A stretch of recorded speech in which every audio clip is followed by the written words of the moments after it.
Programme के द्वारा होने जा रहा है। एक ऑल इंडिया करने का काम तमिलनाडु के चीफ मिनिस्टर करने का स्टालिन जी के द्वारा किया जा रहा है। इसके लिए स्टालिन जी के द्वारा किया जा रहा है। इस काम के लिए धन्यवाद मैं सबसे पहले दूसरी महत्वपूर्ण काम के लिए धन्यवाद। भारत का जो दूसरी महत्वपूर्ण बनाया गया है ढांचा का जो जिसमें बहुसंख्यक लोग जिसमें नीचे बहुसंख्यक लोग वर्ण सिस्टम के नीचे शुद्ध आदिवासी नॉमिनेटेड ट्राइब ऐसे आदिवासी इन लोगों को नॉमिनेटेड ट्राइब केवल सोशल जस्टिस की जरूरत नहीं है, बल्कि सोशल जस्टिस की जरूरत नहीं है। जो फोर पिलर सिस्टम है, सेटअप पहला है विधायिका, जो फोर पिलर सिस्टम है कार्यपालिका, पहला है विधायिका, न्यायपालिका, दूसरा है कार्यपालिका, मीडिया, तीसरा है न्यायपालिका, डेमोक्रेटिक सिस्टम है। ये जो पिलर इन लोगों को रियल रिप्रेजेंटेशन की जरूरत है।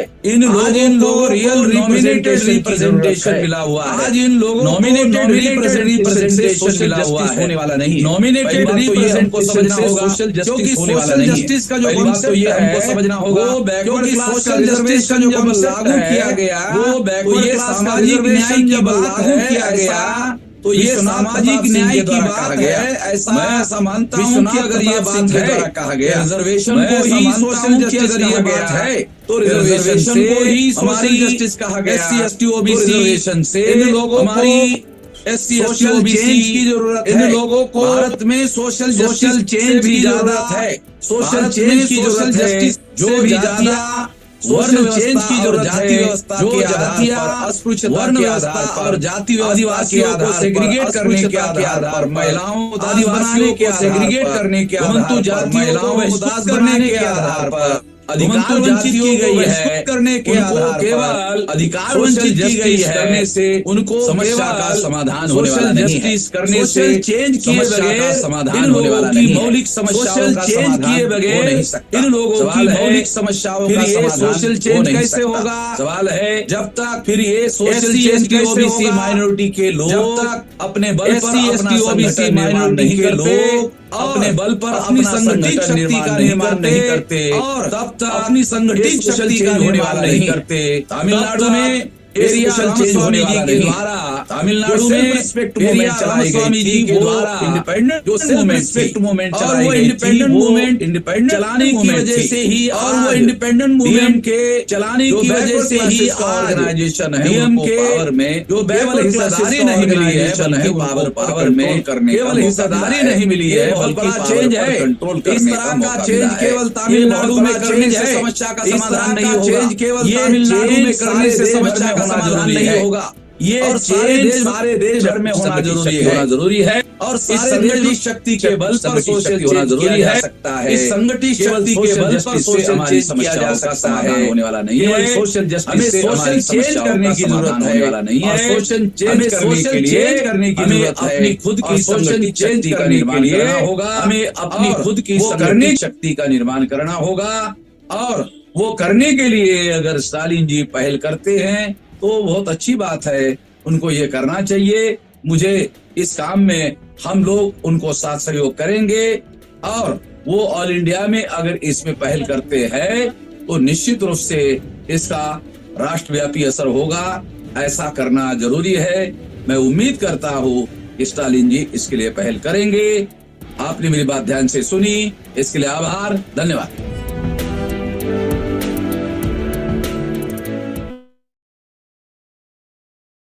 Thank you, sir. I now invite Mr. B.D. Borkar, former President of People's Party of India Democratic, to deliver his address. अब मैं पीपल्स पार्टी ऑफ इंडिया के पूर्व अध्यक्ष श्री B.D. बोरकर से सभा को संबोधित करने का अनुरोध करती हूँ।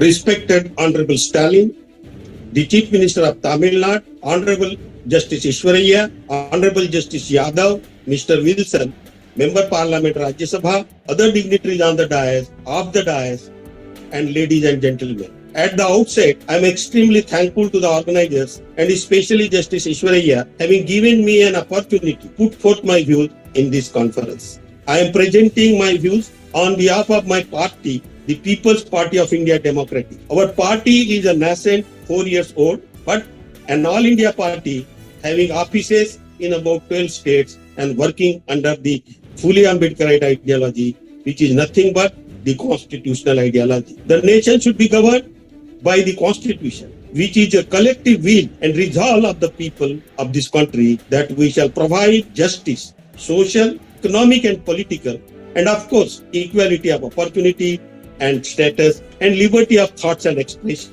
We, the Mool Nivasi Bahujan, still stand by that solemn resolution in the Constituent Assembly. But the so-called Savarnas have disowned that resolution and gone back to make this country a Hindu Rashtra, against which Dr. Ambedkar has cautioned. He said, and I quote, "If Hindu Raj does become a fact, it will no doubt be the greatest calamity for this country. No matter what the Hindus say, Hinduism is menace to liberty, equality and fraternity. On that count, it is incompatible with democracy. Hindu Raj must be prevented at any cost." When we, through our constitution, resolve to provide justice, it means distributive justice.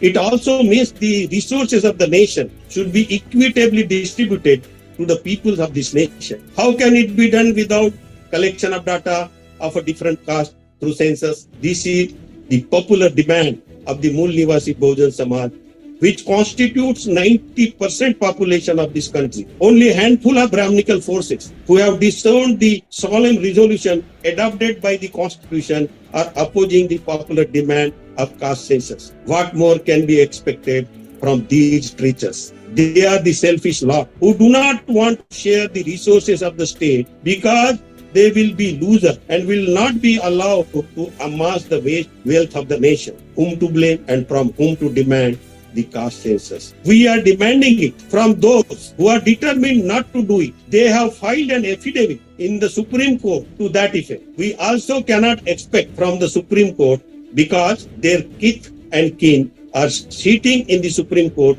to protect their class interests. Dr. Ambedkar, in the preface of his book, Who Were the Shudras, OBCs, and How Have They Come to be Fourth Varna in the Indo-Aryan Society, said, when someone has a courage to raise his voice against the so-called sacred books of Hindus, eminent Hindus who could be expected to have no interest and to have free and open mind, becomes partisan and join the outcry. Even Hindu judges of the high courts and the prime ministers of Indian states do not hesitate to join their kind. In such a situation, what we have in our hand to get the census carried. Leave aside the justice, the distributive justice. Dr. Ambedkar was aware that such a situation shall come despite the provisions made in the Constitution. While exhorting his lieutenants, he said, the rights which I have provided in the Constitution, that will be for a limited period. When these rights vanish, what we shall have to depend upon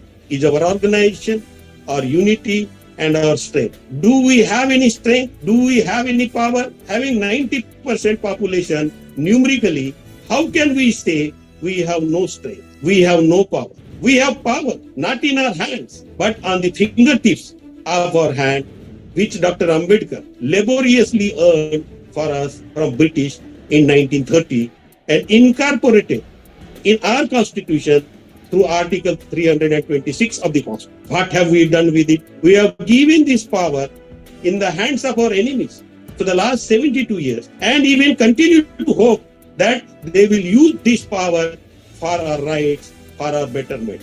I feel we are leading a life of illusion. Sooner we realize it is better for us, we must use that power and dethrone our enemy and capture the political power and use that power for our rights, for our betterment. Another important point is that if we have to fight RSS and its cohort, then we have to understand one thing. In this book itself, Dr. Babasaheb Ambedkar proved that we are not the Shudras of Indo-Aryan society. That is why in the title of the book itself, he said, how have they come to be fourth Varna of Indo-Aryan society? It means that the OBCs who are identified by Brahminical social order as the Shudras are not the Shudras of Indo-Aryan society, and by corollary are not the Hindus which RSS claims them to be.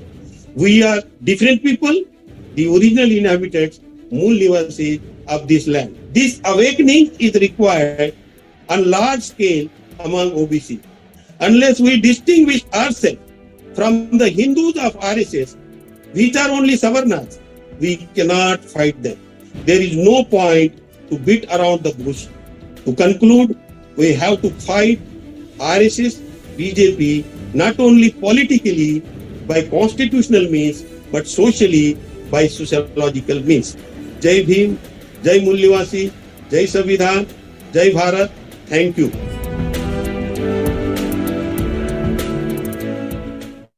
Thank you, sir. I now invite Dr. Lakshman Yadav, Professor, Delhi University, to deliver his address.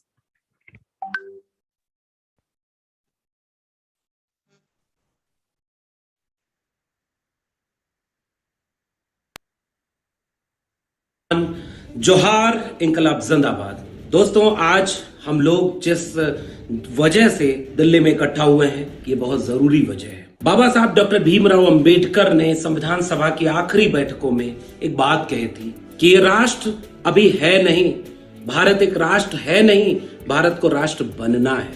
इस राष्ट्र बनने में कुछ बहुत गंभीर चुनौतियां हैं। अगर हमें इस मुल्क से मोहब्बत है, अगर हम भारत के संविधान को चाहते हैं, हम सबका भारत बनाना चाहते हैं, तो हम उन चुनौतियों को पहचानेंगे, उन चुनौतियों से लड़ेंगे और सबका भारत बनाएंगे। जिन लोगों का जमावड़ा आज दिल्ली में हुआ है, ये सारे वैसे ही लोग हैं जो आइडिया ऑफ इंडिया से मोहब्बत करते हैं, भारत के संविधान को जहन में रखते हैं और ये बात समझते हैं कि इस देश में सबसे ज्यादा गैर बराबरी अन्याय जाति के नाम पर हुई है और जब तक इस देश में जाति का खात्मा नहीं होगा या जाति के नाम पर समानता वाला भारत नहीं बनेगा, आइडिया ऑफ इंडिया अधूरा है।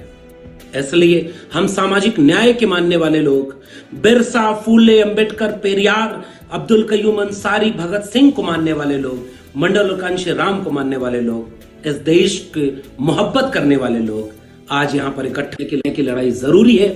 ईवीएम से लेकर के तमाम तरह के संस्थानिक हत्याओं को हमें रोकना होगा, हमें जातिवाद को खत्म करना होगा, हमें सामाजिक न्याय, आर्थिक न्याय, लैंगिक न्याय की लड़ाई को आगे ले चलना होगा।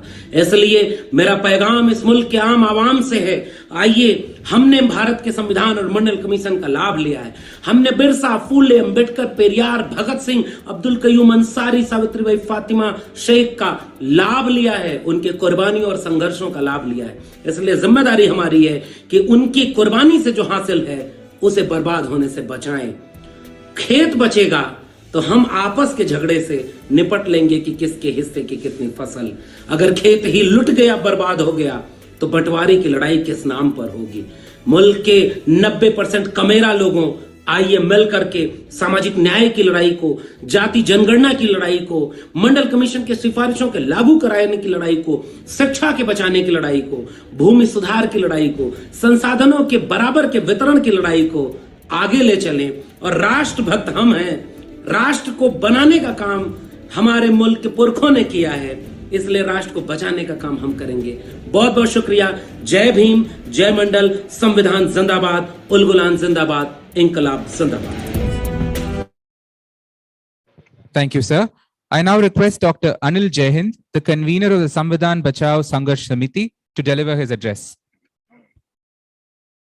Of the rich and upper class people of our country rule our country.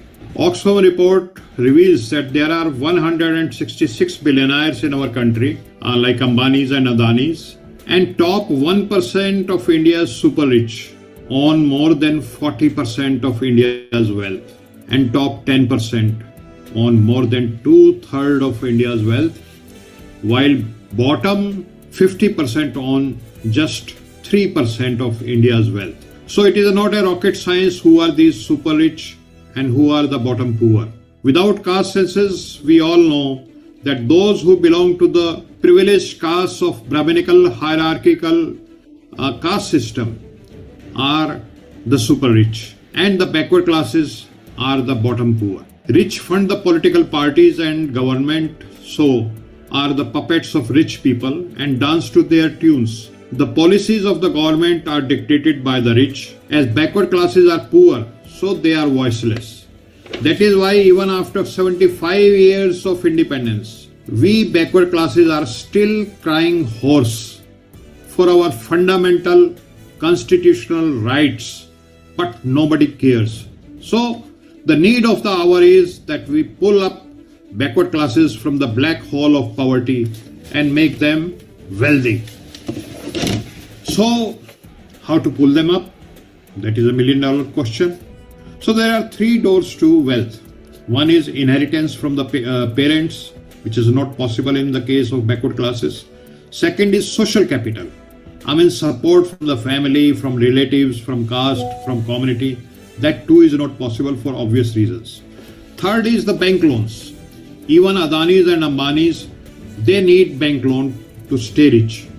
But that is the irony, that 90% of bank loans are being dispersed to the privileged classes. The need of the hour is that we pressurize government to disperse at least 50% of the total amount of loan dispersed to these 80-90% of backward classes. Let us make our backward classes entrepreneur and wealthy, and social revolution will happen as a natural outcome of that. Jai Hind.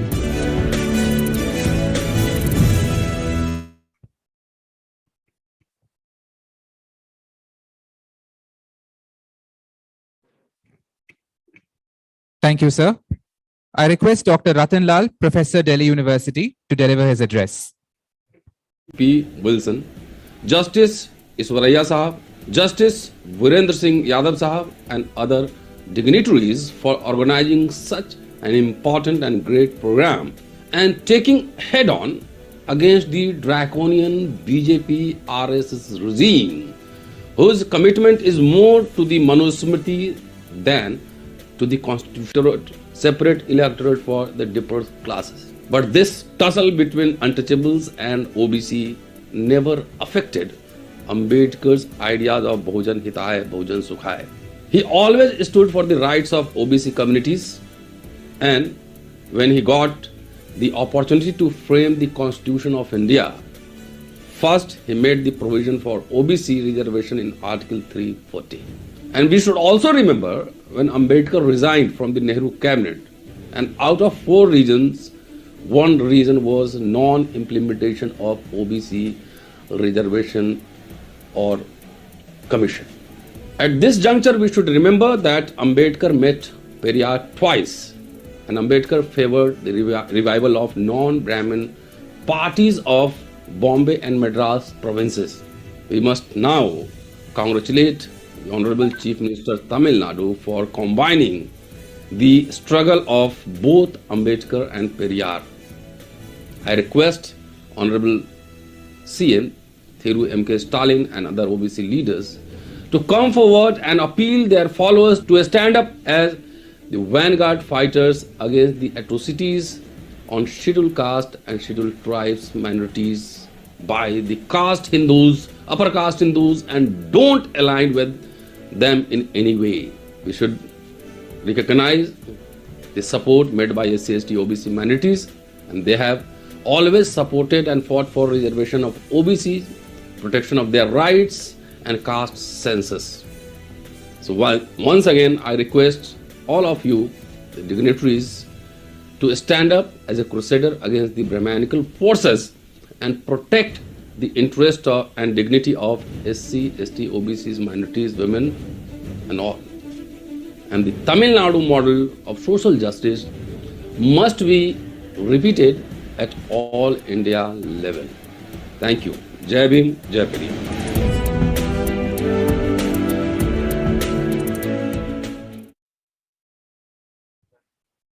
Thank you, sir. I now invite Dr. Suraj Mandal, Professor, Delhi University, to deliver his address. MKStalin Sahab, Honorable Chief Minister of Tamil Nadu, Thiru P. Wilson Sahab, who is the Honorable Member of Parliament, and Justice Ishwaraiya, Justice Virendra Singh Yadav, and all the honorable guests, and the entire country, citizens of India who are listening to me. This country and its constitution are all being hit. They are being hit hard by the draconian regime of Bharatiya Janata Party. Our constitution is at peril. It is being attacked by a document called Manusmriti, which is the epitome of Brahmanism, which is the guiding document of Bharatiya Janata Party and RSS, by way of which all the interests of SC, ST, OBCs and minorities are being trampled every day. This country is being sold. All the corporates are looting the country, and the entire scenario is very grim. We only have hopes like Thiru MKStalin, who is standing up against all these odds in a very difficult situation, fighting for the social justice, fighting for the rights of OBCs in form of implementing NEET, or also opposing EWS, which is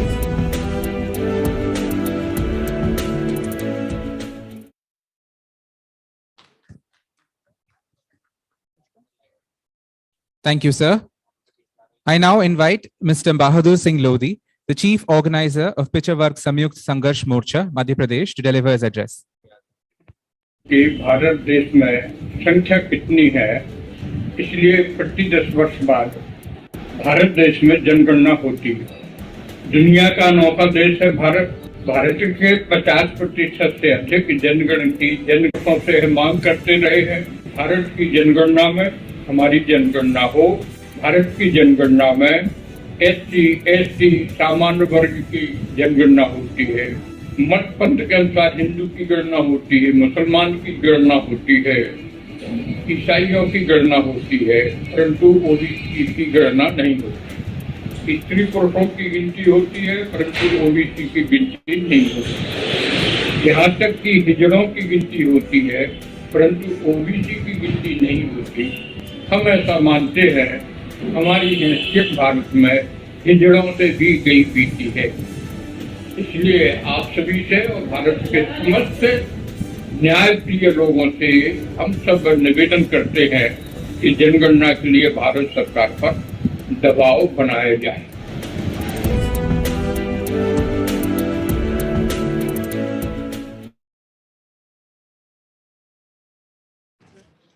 Thank you, sir.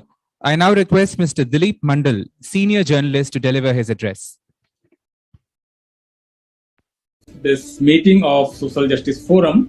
This meeting is happening at a very crucial juncture of history of nation, because at this moment of history, we need actually to blend growth and social justice, and without doing that, we will leave behind large swath of population who are not getting benefit of the policies and the nation building process.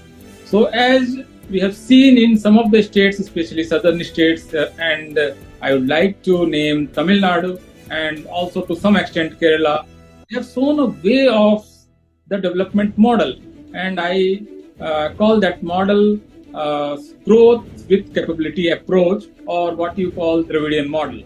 That model takes into account that the population as a whole should be made capable.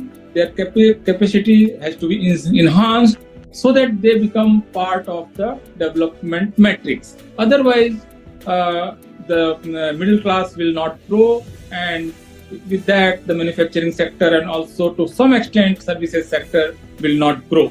So this model, this Dravidian model, propagated by DMK and being carried forward by Chief Minister MKStalin, is a model which other states and union government should also follow, and it's very important that now this model is getting popularity, and it's becoming popular in the north also, because you can see that how all the development indexes of Tamil Nadu is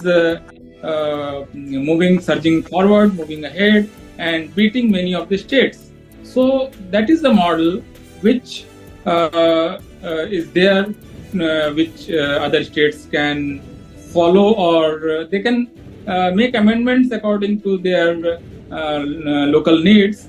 But capability approach is the way, and this is the era of social justice. This is the century of social justice, what we call the Ambedkar century. And in this century, we need to broaden the scope of middle class, and that new middle class will obviously come from scheduled caste, OBC, scheduled tribe, denotified tribes, and all those minorities and other communities from the rural population.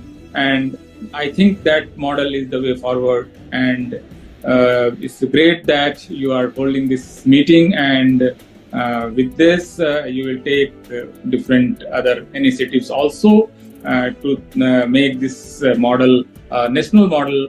And with this, I congratulate you again for holding this meeting, and I hope that resolution will be passed in this meeting, which will become a template for other states and union government to follow. Thank you so much.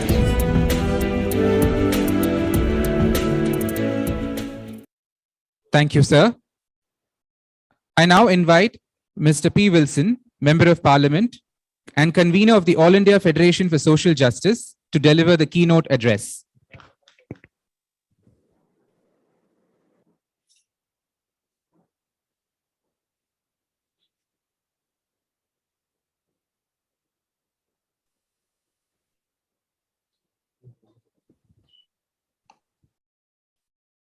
The Honorable Chief Minister of Tamil Nadu, President of the Dravida Munnetra Kazhagam, and the fourth leader of Dravidan movement, Thalavar MKStalin avargale, our very special guest of honor, Honorable Mr. Ashok Gehlot, Chief Minister of Rajasthan, Honorable Mr. Hemant Soren, Chief Minister of Jharkhand, Honorable Mr. Tejasvi Yadav, Deputy Chief Minister of Bihar, Honorable Mr. Sitaram Yechury, General Secretary, Communist Party of India, Marxist, Honorable Mr. D. Raja, General Secretary, Communist Party of India, Honorable Mr. Akhilesh Yadav, Leader of Opposition, Uttar Pradesh and President, Samajwadi Party, Honorable Mr. Farooq Abdullah, Member of Parliament, President, Jammu and Kashmir National Conference,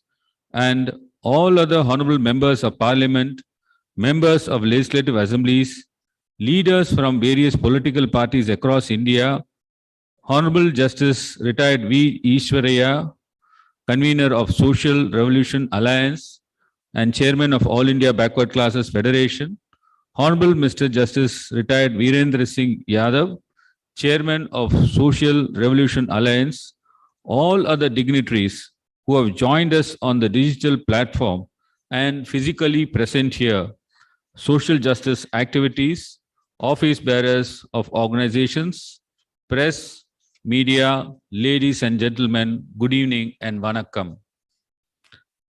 The DMK party was founded on the 4 pillars of self-respect, equality, social justice, and rational thought. These 4 ideals are essential to establish an egalitarian society with equal rights for all. Right from Thandai Periyar to Peraringer Anna to Muttamil Kalaignar Dr. Kalanya, and now to our party president Thalavar MKStalin, the DMK party has always been the voice of the voiceless, striving to secure for the underprivileged and the downtrodden economic and social justice. The Honorable Chief Minister of Tamil Nadu, after donning the mantle as a leader of Dravidian movement, he left no stone unturned to ensure social justice and equality. Some of the Dravidian model government's policies and achievements are unprecedented. He is a man of action. He says only what he will do and does more than what he says. Of the many historical injustices meted out to the OBC, SC and ST communities, the worst is the artificial divide created by caste in place of worship that only persons born in a few so-called forward communities are fit enough to serve God. Thandai E.V.R. Periyar's long-standing dream was to have priests from the scheduled caste, scheduled tribe and other backward class communities in temples to break this historical oppression, and our leader fulfilled this theme recently by issuing orders to train and appoint archakas from scheduled caste, scheduled tribe, and OBC communities as temple priests, reinforcing the idea that all people are created equal and should be treated as such. Why I started with this example is to highlight that achieving social justice is not only through reservation policies. Reservations are an important tool to ensure equality of opportunity in education and employment, but we must not restrict social justice policies only to reservations. Today's program is therefore a platform for exchange of ideas to shape policy making across India in all spheres of governance. The thread of social justice must not be woven as a blanket that protects Tamil Nadu or Rajasthan or Bihar or Uttar Pradesh alone, but must cover the length and breadth of India, especially states that have so far not had a social justice awakening. Today, we find ourselves in a political battle with an ideology of division. We must meet it with unity of purpose between those who cherish the notions of equality and fraternity embedded in our Constitution's very preamble. There are forces at play that are trying to not only stall the upliftment of socially backward communities, but also reverse the progress made so far. Our leader, தலைவர் MKStalin, recognizing that the fight for social justice has to be united, all India effort sounded the bugle to establish the All India Federation for Social Justice last year on the 74th Republic Day as a forum to unite like-minded leaders, political parties, activists, and members of civil society from all across the nation to come together to discuss, exchange ideas and thoughts, and engineer policies to promote, protect, and further the cause of the social justice and cooperative federalism. He wrote individual letters to all the leaders of the political parties in India last year, informing about the formation of All India Federation for Social Justice and inviting them to join the federation. Answering the call, many parties have joined hands to come together today, and more are expected to join us in the near future. It is essential to acknowledge that in order to have a true egalitarian state, social justice must be the cornerstone. Though social justice has many connotations and interpretations, our leader, MKStalin, beautifully summarized the core philosophy as everything for everyone. This means that the idea behind social justice is that the state's resource must be equally accessible to all members of society. Thus, when education or employment is being monopolized by one section of society, many connotations was a tool we used to open the windows of opportunity to the marginalized communities. The battle for reservation was fought in both the political and legal arenas. As you are aware, 2 years ago, DMK, under the guidance of our leader, Honorable Mr. MKStalin, fought for the OBC reservations in medical and dental seats in courts. And through the court, we secured 27% reservations for the OBC. And as a result, every year, about 4,022 seats in medical courses and about 1,000 seats in dental courses will be made available for the OBC students throughout India. Friends, now see how this victory is being undone by the forces I mentioned. Recently, the medical counseling authorities have started counting seats obtained by the OBC candidate through merit towards the OBC quota instead of the general quota. For example, if rank 1 is an OBC candidate, instead of counting him as the first seat in the general category, they are counting him as the first in the OBC category, thereby ensuring that the general category is only for the forward castes. This is the kind of systemic abuse of power that parties should come together to oppose. In this conference, a few key policy areas are to be addressed by the honorable guest. The first is the urgent need to conduct a caste census. Recently, state laws granting OBC reservations in local body elections were struck down by the various high courts and Supreme Court on the ground that there is no empirical data on the caste population. Our leader, Honorable MKStalin, has been time and again speaking about due representation in higher judiciary. In fact, he made this request before two sitting Honorable Chief Justices of India at different points. Our present Honorable Chief Justice of India, Dr. D.Y. Chandrachud, has been very receptive in this regard. He has heard our pleas for social representation and he has publicly committed by maintaining diversity in the higher judiciary, which is very commendable. However, at the state levels, we must ensure that when high courts consult the respective state governments for appointment of judges, we insist on the due representation of all communities and women. I would also take this opportunity to place before this August gathering the need to include OBC reservations in promotions as well and not just initial appointment, since social ostracization continues even after the appointment to a service. Therefore, there is a need to amend Article 16(4)(a) to grant reservations in promotions post as well when there is underrepresentations of backward classes. Another important aspect is that we reach out to the next generation to continue the battle for social justice. The legacy of great social justice warriors must be passed on to them. In Tamil Nadu, we have our Mr. Udayanithi Stalin, Secretary of the DMK Youth Wing, actively promoting study circles and focus groups to educate today's generation about the struggles of Tandai Periyar and other social justice leaders.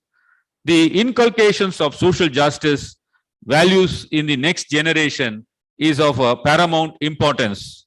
Before I conclude, I thank Honorable Justice Ishwaraya, Honorable Justice Virendra Singh Yadav, who have brought together the various backward class organizations for this event.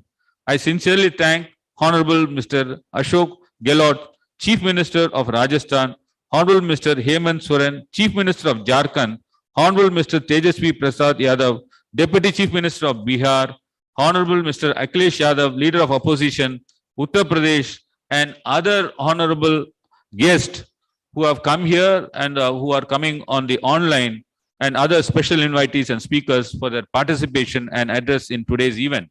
I wholeheartedly thank my beloved தலைவர், Honorable MKStalin, Honorable Chief Minister of Tamil Nadu, for being the guardian of social justice and uniting the country's most important social justice voices under this platform, and for being inspiration and driving force behind this federation.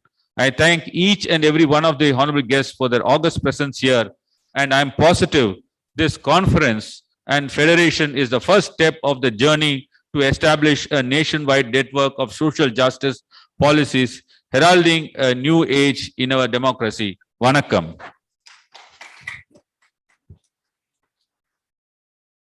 Thank you, sir. I now invite Honorable Mr. Derek O'Brien, Member of Parliament and Parliament Party Leader in the Rajya Sabha of the All India Trinamool Congress, to deliver the special address. Thank you. Good evening. Being the first speaker, I better set a good example and keep to time. We've been given 5 minutes each, so I'll keep to time. Congratulations to Mr. Stalin for putting this together. And just to save time, I have the permission, I suppose, of all the dignitaries to say good evening to each one of you without mentioning anyone by name. On behalf of the All India Trinamool Congress and its chairperson, Chief Minister of West Bengal, Ms. Mamata Banerjee, I'm happy to share a few thoughts. So let's dive straight in. Let's look at the scheduled castes and scheduled tribes. UP reported the highest number of cases, 26% UP. Which party runs UP? We know the answer.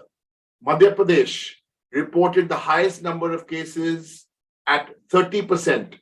Which party runs Madhya Pradesh? We know the answer. Women.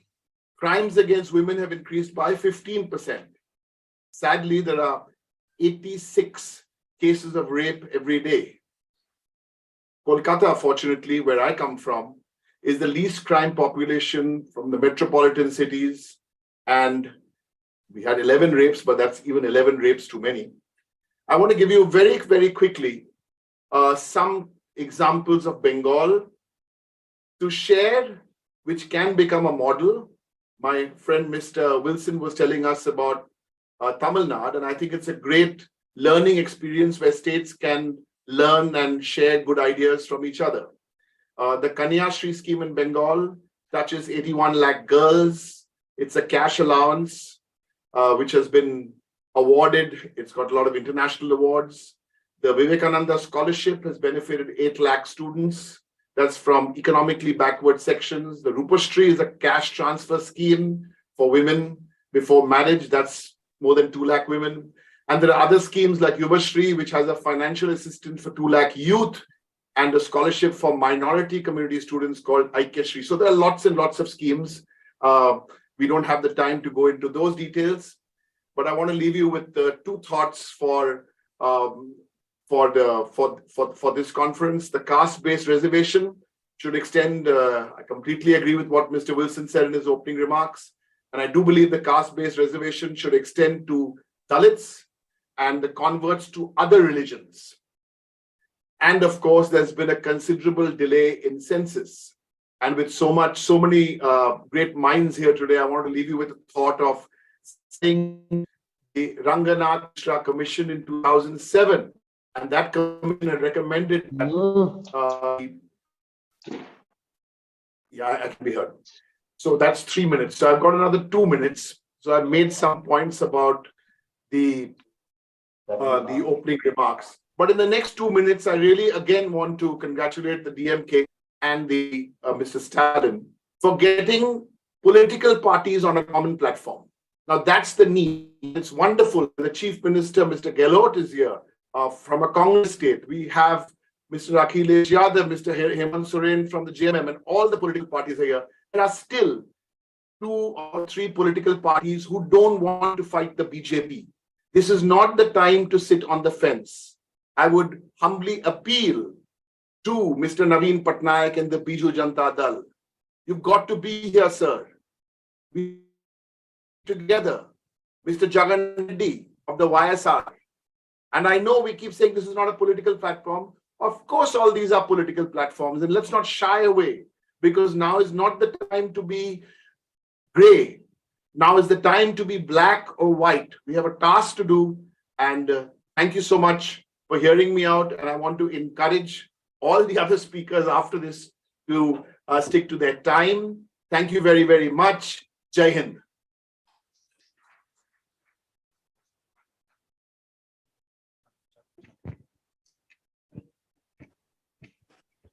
Thank you, sir.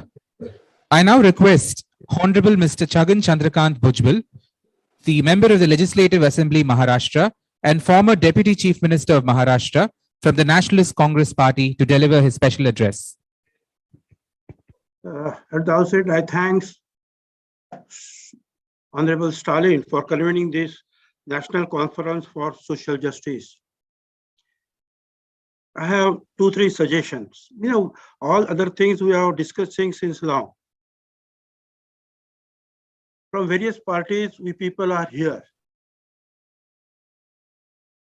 Number one, so far, this national census is not begun. I would say, let us pass the resolution unanimously that in this census, caste census also should be included. And what for? Iske pehle bhi, there are 2 groups were formed to study the OBC problems. One under the Sumitra Mahajan, 16 MPs were there, and another under the leadership of Manmohan Singh. And both these study groups, they said, yes, OBC people, they do require some help from the central government and the state government. As this scheduled caste and scheduled tribe people, they get it. But we don't have the data. So they wrote to the census commissioner that please, you let us know if you have that data with you. If not, collect it. So आने वाले इस जनगणना में OBC की जनगणना होनी चाहिए, ये रिजोल्यूशन हमको पहला करना चाहिए। दूसरा, हम चाहते हैं कि अभी विल्सन साहब ने भी कहा कि the cases are going on in the Supreme Court and he knows that the PESA is there, PESA Act is there. Now, in some blocks, we are getting only 2%, 3% because as per the tribals population, first they should be given the reservation and the remaining to the other groups, right? Now, for economical backward class, nothing is reduced, but OBC reservation is reduced, somewhere 2%, somewhere 4%. We should say we are not against the PESA Act and tribal people, but our 27% of the OBC reservation should be retained as it is. This is number 2. So these 2 resolutions we should pass. Some leaders from this forum should approach our Prime Minister, go to him, tell him, please do it for us, because we are 54% people in the country. You see, it's very clear that we are not here to discuss the politics. Now the people are playing politics on the name of this, in the name of this OBC people. Recently, Rahul Gandhi और इनका कुछ चला है मोदी जी का। राहुल गांधी जी ने कुछ बोला वो मोदी है, मोदी वो है, बस बोले कि ओबीसी के खिलाफ राहुल गांधी बोले। अभी कहाँ होता है ओबीसी के खिलाफ? ये नीरव मोदी जैन है, ललित मोदी मरवाड़ी है, पूर्णेश मोदी बनिया है। अब मैं गुजरात की जो ओबीसी की लिस्ट लाया हूँ, वहाँ कहीं भी मोदी नाम की जात नहीं है। मोदी इज अ सरनेम, वो तो पारसियों में भी होता है, अलग अलग लोगों में होता है। तो ओबीसी को खाम जो है बीच में लाने की कोशिश कर रहे हैं। मैं आप सबको चाहूंगा इन सारे बातों के ऊपर ध्यान दे, 2 रिजोल्यूशन पास करे, प्राइम मिनिस्टर साहब को मिले और कहे कि जाति गणना में ओबीसी की जाति गणना हो जाए और हमारा 27% जो है रिजर्वेशन जो कुछ भी हो सब जगह सारे देश में रिटेन होना चाहिए। Thank you very much mister Stalin and all the staff. Thank you. Nice one. Thank you, sir. I now request Honorable Mr. E.T. Mohammed Bashir, Member of Parliament, Organizing Secretary of the Indian Union Muslim League, to deliver the special address. Namaste to everybody. Most respected MKStalin ji, who is giving dynamic leadership for this bold initiative. Similarly, other dignitaries and my dear friends. On behalf of IUML, Indian Union Muslim League, I am quite happy to address this gathering and associate with this moment. At the very beginning, I salute Sri Stalin ji for the hard and dedicated service for the preservation of the social justice and that kind of movement in this country. One thing I would like to say that this movement is not a small thing. Its significance and relevance in Indian politics also is very important. If this is strengthened properly, I'm confident and I would like to say that this movement is going to shape the future destiny of Indian politics. We have to be very careful in that kind of things. Now, I endorse with the views expressed by my learned friends with regard to caste census. I don't want to elaborate. That is the need of our in the parliament, inside the parliament, outside the parliament, and wherever we are the meeting, we have to raise this slogan and have a total dedication to get this thing done. We must use our good office by all means to get this thing done. We have to realize one more thing. BJP in the political laboratory is now working on how to curb or how to remove the existing reservation system itself. First effort was EWS, a bill passed in the act passed in the parliament. From that onwards, they are doing that work only. The latest is Karnataka, that 4% for the OBCs, Muslims. It is removed. These kind of things are going on in BJP ruled states also. So we have to take very joint kind of attack against this kind of injustice happening in this country. One thing is what exactly is social justice? What exactly is the empowering kind of thing? It is a reservation and reservation road. So in that way, we have to do the maximum possible in this. We all know the latest situation. I don't want to narrate. Time is very less. Backward section in the society, Indian society now, they are facing a kind of identity crisis and security crisis. So we have to realize that also. Similarly, I hesitate to say that the minorities in the country, especially the Muslims, they are facing a kind of genocide kind of treatment in this country. There are many things to say, but considering the time frame of this thing, I don't want to say much about this. This government make wonderful slogans such as Sabka Saath, Sabka Vikas, and Sabka Vishwas. But one thing is clear: even an iota of honesty is not there in the government in shouting this kind of slogans. And in the parliamentary system, MPs are here. We are all working in the parliament. What exactly is happening? There also, government is making legislation on how to curb the existing privileges of the minorities. We all know many things. I don't want to elaborate much on this. Lawmaking is meant for what now? Lawmaking in the parliament, as well as BJP ruled states, that their plan is what? How to make a law to hurt the depressed section of the society. For that only they are making laws. I don't want to cite all the examples. So BJP ruled states are one after another, they are making this kind of effort. We know CAA kind of thing, NRC kind of things. I don't want to say much about that. And atrocities. Atrocities are now increasing like anything. Is playing havoc. That kind of thing is, actually, those who are criticizing this kind of thing, they are even targeted. Their cases are taken against them. This kind of thing is going on. There are also a kind of strong protest to come. Otherwise, this may flare up to any extent. That also is there. Department of Social Justice. I'm a member of that consultative committee of the parliament. My learned friends also may be there. What exactly is happening there? That department is the most worst department as far as government of India is concerned now in the parliament. In that consultative committee, I have asked a question in the parliament on the expenditure on the social justice, this thing. What is happening?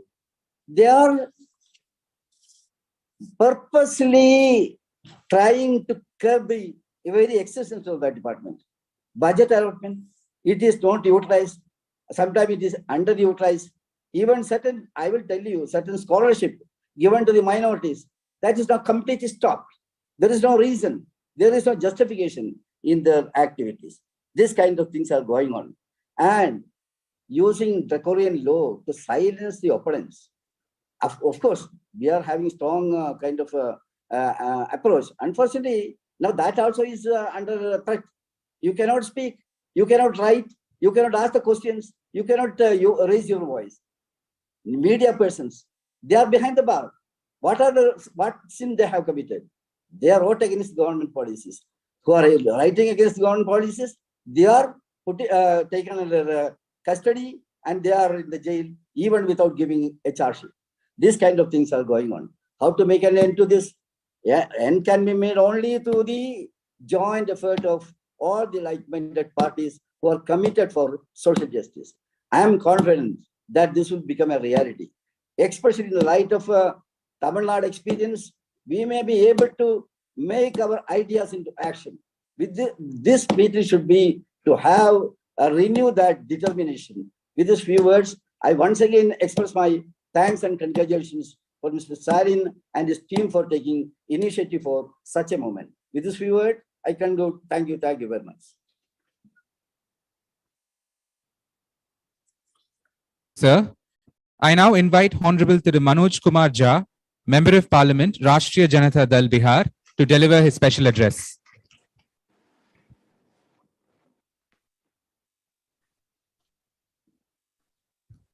Thank you. Thank you, everyone. Thank you, DMK, Comrade Stalin, everyone for this first National Convention, All India Forum for Social Justice. You have a great legacy, DMK, as a political party. I don't consider DMK as merely a political party, it's a social revolution. And parties born out of social revolution, they have a commitment which other parties can't match. In lighter vein, many of our friends say that Rashtriya Janata Dal is the DMK of North. So we feel privileged when such assertions are made. I can only, on behalf of my political party, I can only say we stand in solidarity. We shall work together, even within parliament and outside, in state assemblies. Now, I have never seen that a population so huge, and world over you won't get a sense that such huge population is getting the kind of treatment it is getting. We must also remember that the fight for social justice today is much more difficult than it ever was, because we are operating in a polarized society. And in a polarized politics, the greatest victim is values and principles of social justice. Lest all of us forget about it, I think we must put our act together. From this room onwards, we work together on the streets, in the parliament, in state assemblies, as Bihar is conducting its own caste survey. Now, people are asking, your caste survey will result in casteism. I mean, come on, have some sense. Casteism has existed for thousands of years. And here we have somebody in front of me. He repeated only those issues what Dr. Babasaheb Bhimrao Ambedkar had said. What happened to him and his ideas and his politics? That should be an eye-opener to all of us, that from this room onwards, let's work together. Not only for caste census, we should give a call. No census if no caste census. Let's boycott the census. Because why do we need numbers? Numbers have a chemistry. Numbers have a psychology. Numbers have attraction. We need all these three. Thank you very much. On behalf of my party, I stand in solidarity. We work together inside the parliament. Balu sir knows it. We shall work outside the parliament and make sure that this government, which I believe that it has actually a doctoral degree in deflection. You ask them, I mean, that entire controversy around Modi's surname. Come on, boss. If you are so concerned about it, why the vacancies? If you are so concerned about it, did you look at the faces of your member of cabinet? If you are so concerned, do you look at the real idea of representation? Not. So we understand your politics. Now we shall make sure you understand our politics. Thank you very much. Jai Hind.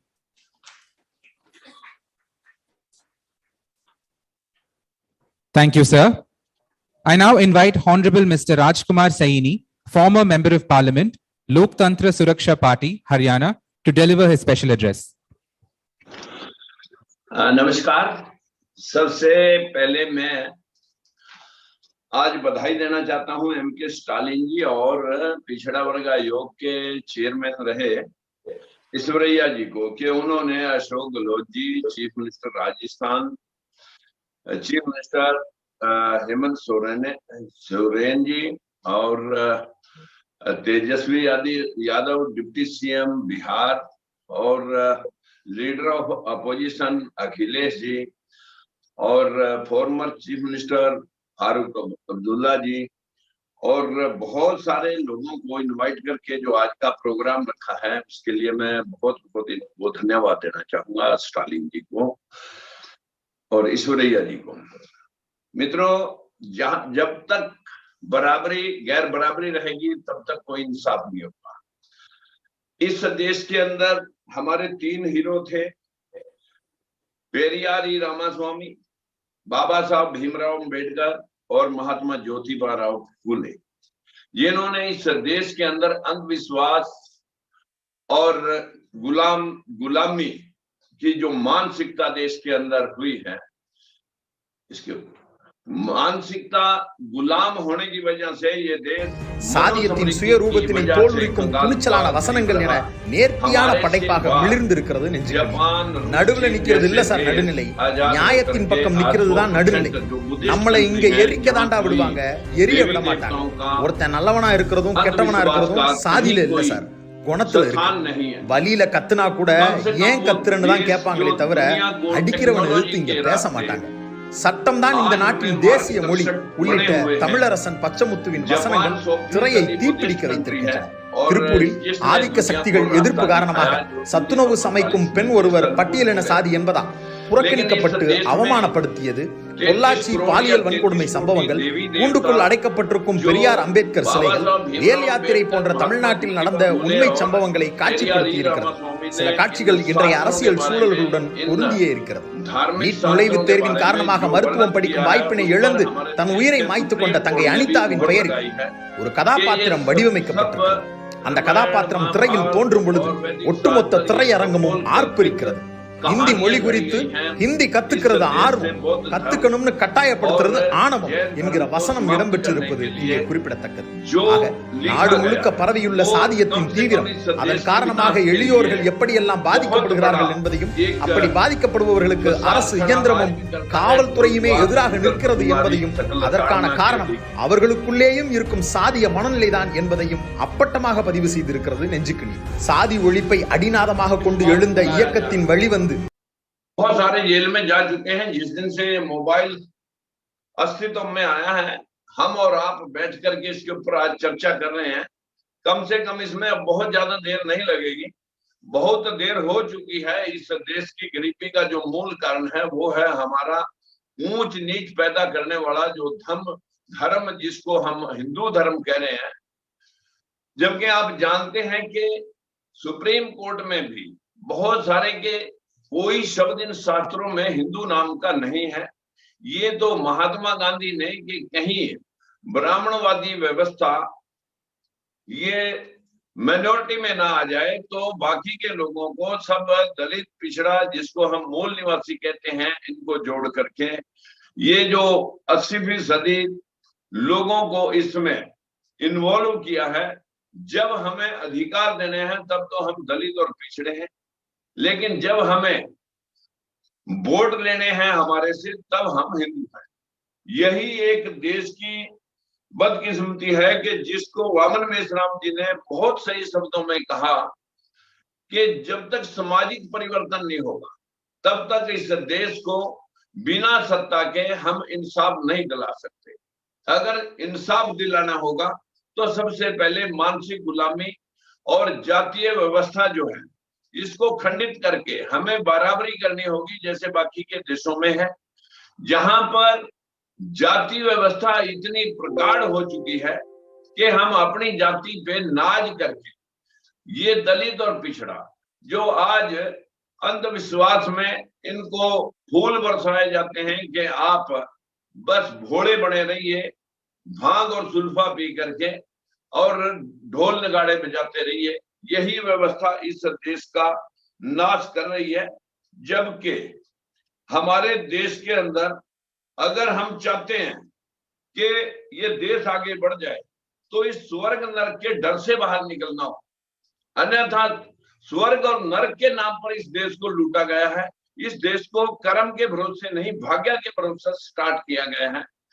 क्या होता है स्वर्ग? किसी के घर में दाना पानी अच्छा है, समाज में इज्जत है, घर में कलेश नहीं, मुकदमा बीमारी नहीं, तो वो घर स्वर्ग है।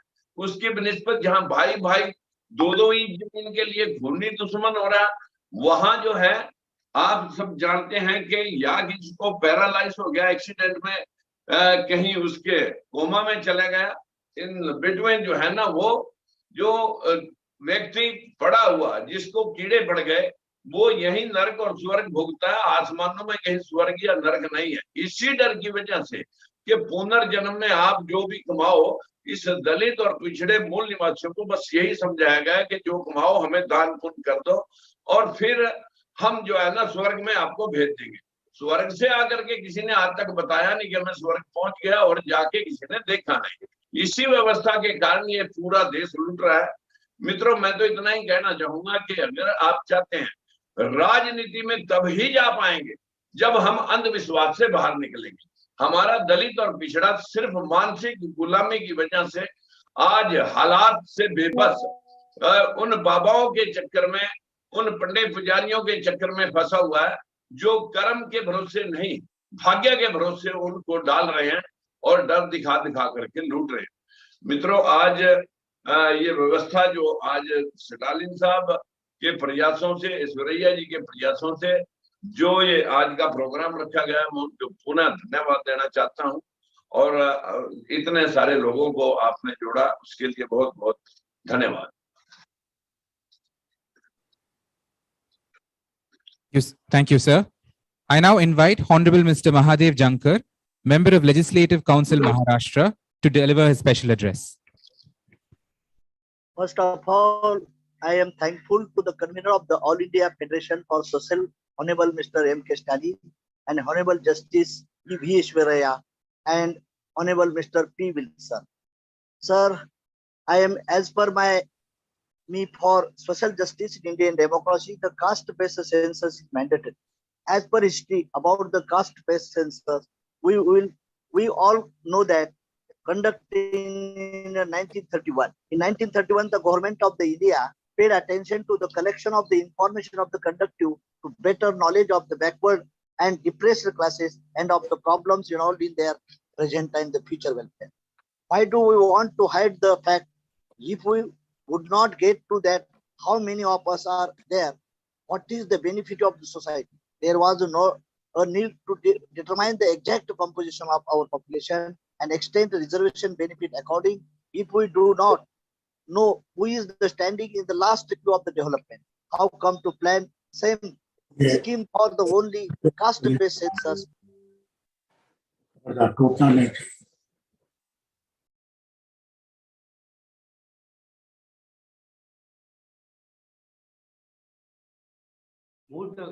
म्यूट हो गया जानकर साहब के म्यूट हो गए। Hello.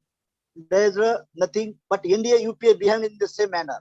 That's why I am requested to you in wealth distribution. According to a report of the Exxon on the wealth distribution in India released in that year 2022, the top 10 of the Indian population own 74.3% of the total wealth, while the middle 40 and the bottom 50 owns 22.9 and mere 2.8 respectively.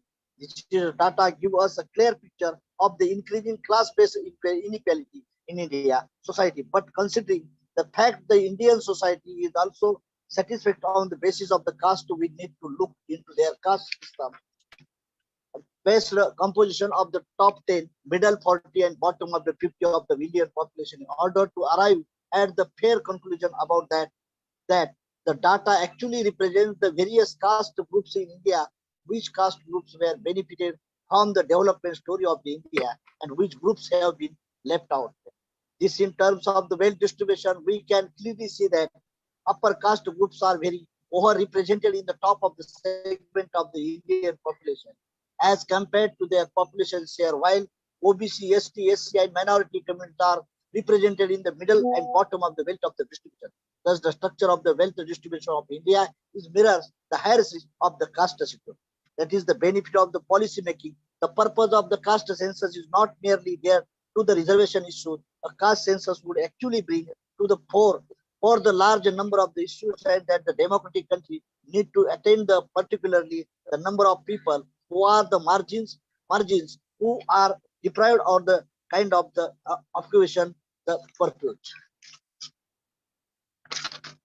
That's why in caste I am requested to all the OBC leaders, SC, ST and minority leaders who of open challenge. Politics is the master key which would open all the doors. इसके ऊपर हमें ज्यादा प्यार करना चाहिए। मैं Stalin MK Stalin साहब और ईश्वरैया और जस्टिस यादव और पी विल्सन को अभिनंदन करना चाहता हूँ राष्ट्रीय समाज पार्टी की ओर से। जब तक रीजनल पार्टी के नेता देश के प्रधानमंत्री नहीं बनेंगे और तब तक हमारा हित नहीं होगा। कांग्रेस और बीजेपी से हमारे समाज के भी पीएम बनेंगे तो काम नहीं होने वाला है। इसलिए आपने सोचना चाहिए, स्टालिन रहे, अखिलेश यादव रहे, तेजस्वी रहे, ये लोग जब तक प्राइम मिनिस्टर नहीं बनेंगे ईश्वरा साहब, तब तक हमारा हित नहीं होने वाला। ब्यूरोक्रेसी में भी हम नहीं, हम भी कैबिनेट मिनिस्टर थे, कुछ नहीं होता था, आपको कोई सुनने वाले नहीं। मैं तो, मेरी छोटी पार्टी है, लेकिन छोटी छोटी पार्टी के जैसा तमिलनाडु में हमारे ओबीसी का हित होता है, वैसा हर जगह ओबीसी का हित होना है। तो हमारा प्राइम मिनिस्टर, हमारा चीफ सेक्रेटरी, हमारा सुप्रीम कोर्ट का जज जब तक हमारा नहीं होगा, तब तक हमारा हित नहीं होगा। इसी के साथ आपने मुझे मौका दिया। Thanks of all the peoples of that organization. Thank you. Thank you, sir. I now invite Honorable Dr. K. Kesava Rao, Member of Parliament and Parliamentary Party Leader, Bharatiya Rashtriya Samiti, to deliver the special address.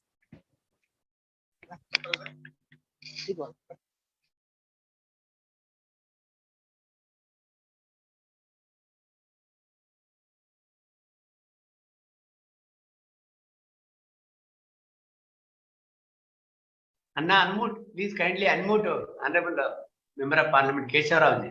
Unmute, please kindly. Am I now audible? And now we are audible. I must thank Mr. Chandraya first for all this, because he is one of those, when he left the bench, we all thought when he wanted to join us in the movement, when we were all activists there, as students or the politicians or the legislators, we thought he would only cover the course, but he is now leading us in the movement. Anyhow, sir, this seminar, which is inspired by Mr. Stalin, as most of the speakers have said, is not enough. Seminars are not seminars. Webcasts are no webcasts. The condition of the BCs, the socially backward people, is same as it has ever been, and it will remain same. We need to ask that question as to why it is so. It is not the first time we are talking about the OBCs and talking about the poor in this manner.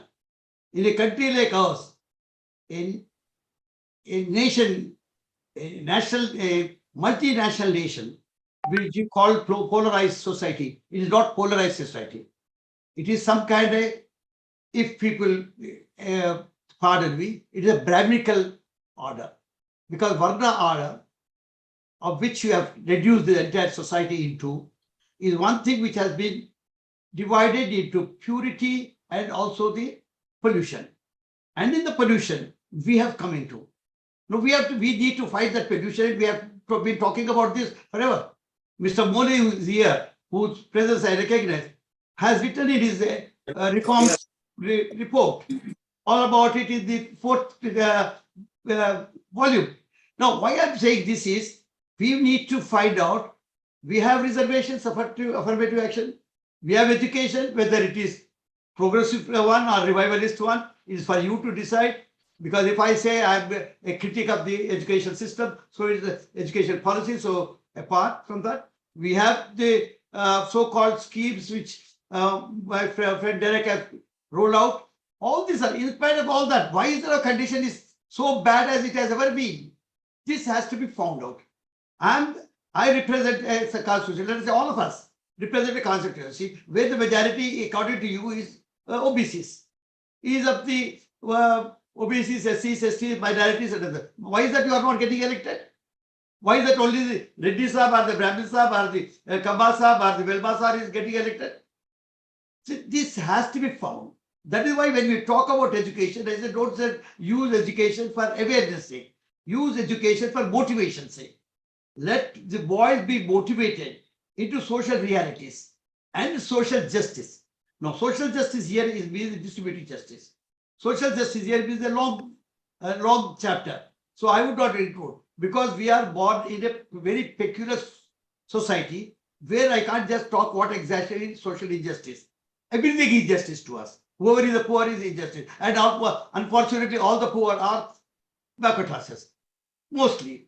Now, I think when we are talking about democratic society, in a democratic society, it is only nothing but majorityism, is it not? Majority should make the rule. But we are majority, but we are nowhere to recognize with. So these are few questions which are coming. Can I come in? Pardon? Farooq sir, kuch bolna tha. I thought after you, I could come in and address.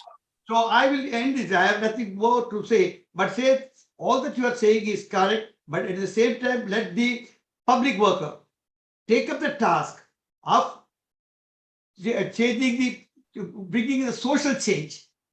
This legalities and other things, we have everything in the constitution and legal amendments in the constitution have also come in. They're all there. We need to take it up as a challenge, as a social challenge, as a social revolution, because political revolution is only an offshoot of social revolution. Thank you very much.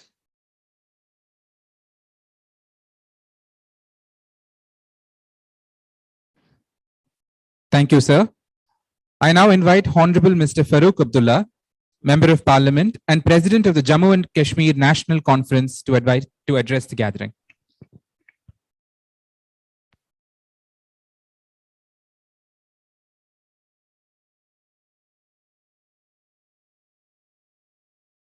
Sir, we request you to kindly unmute the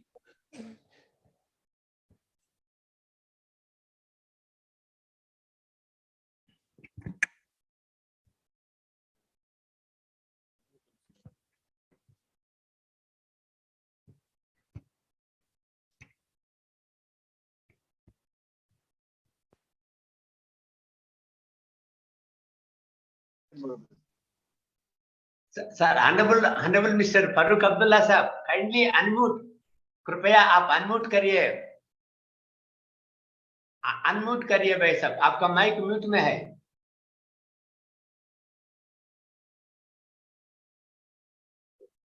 mute में है भाई साहब.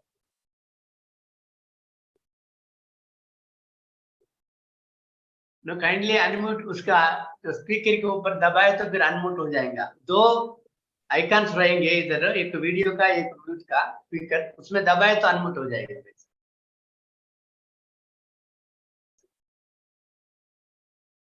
नहीं हुआ अभी. नीचे रहता भाई साहब.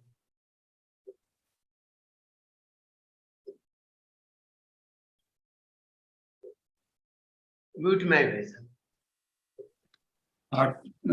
Farooq sahab, please touch the screen. You will find an icon of mute at the left. You can touch that and then you can talk.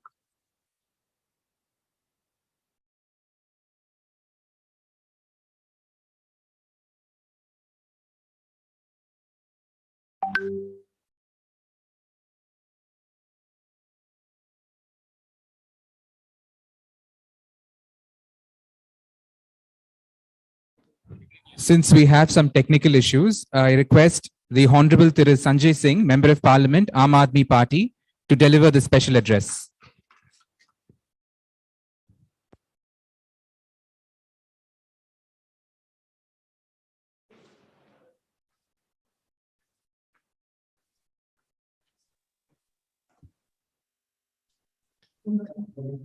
सबसे पहले मैं धन्यवाद देना चाहूंगा तमिलनाडु के मुख्यमंत्री आदरणीय MK स्टालिन साहब को, P विल्सन साहब को, कि उन्होंने एक अच्छी चर्चा की शुरुआत की है सोशल जस्टिस के मुद्दे को लेकर। आज जिस विषय पे हम लोग चर्चा कर रहे हैं, इसकी वर्षों से लड़ाई चली आ रही।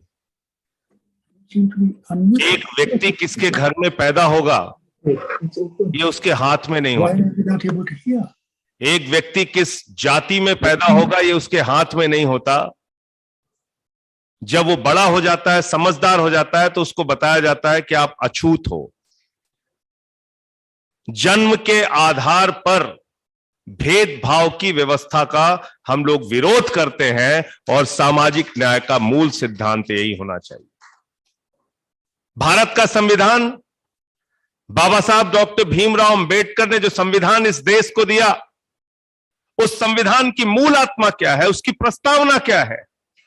प्रस्तावना सामाजिक बराबरी की बात करती है, प्रस्तावना आर्थिक बराबरी की बात करती है।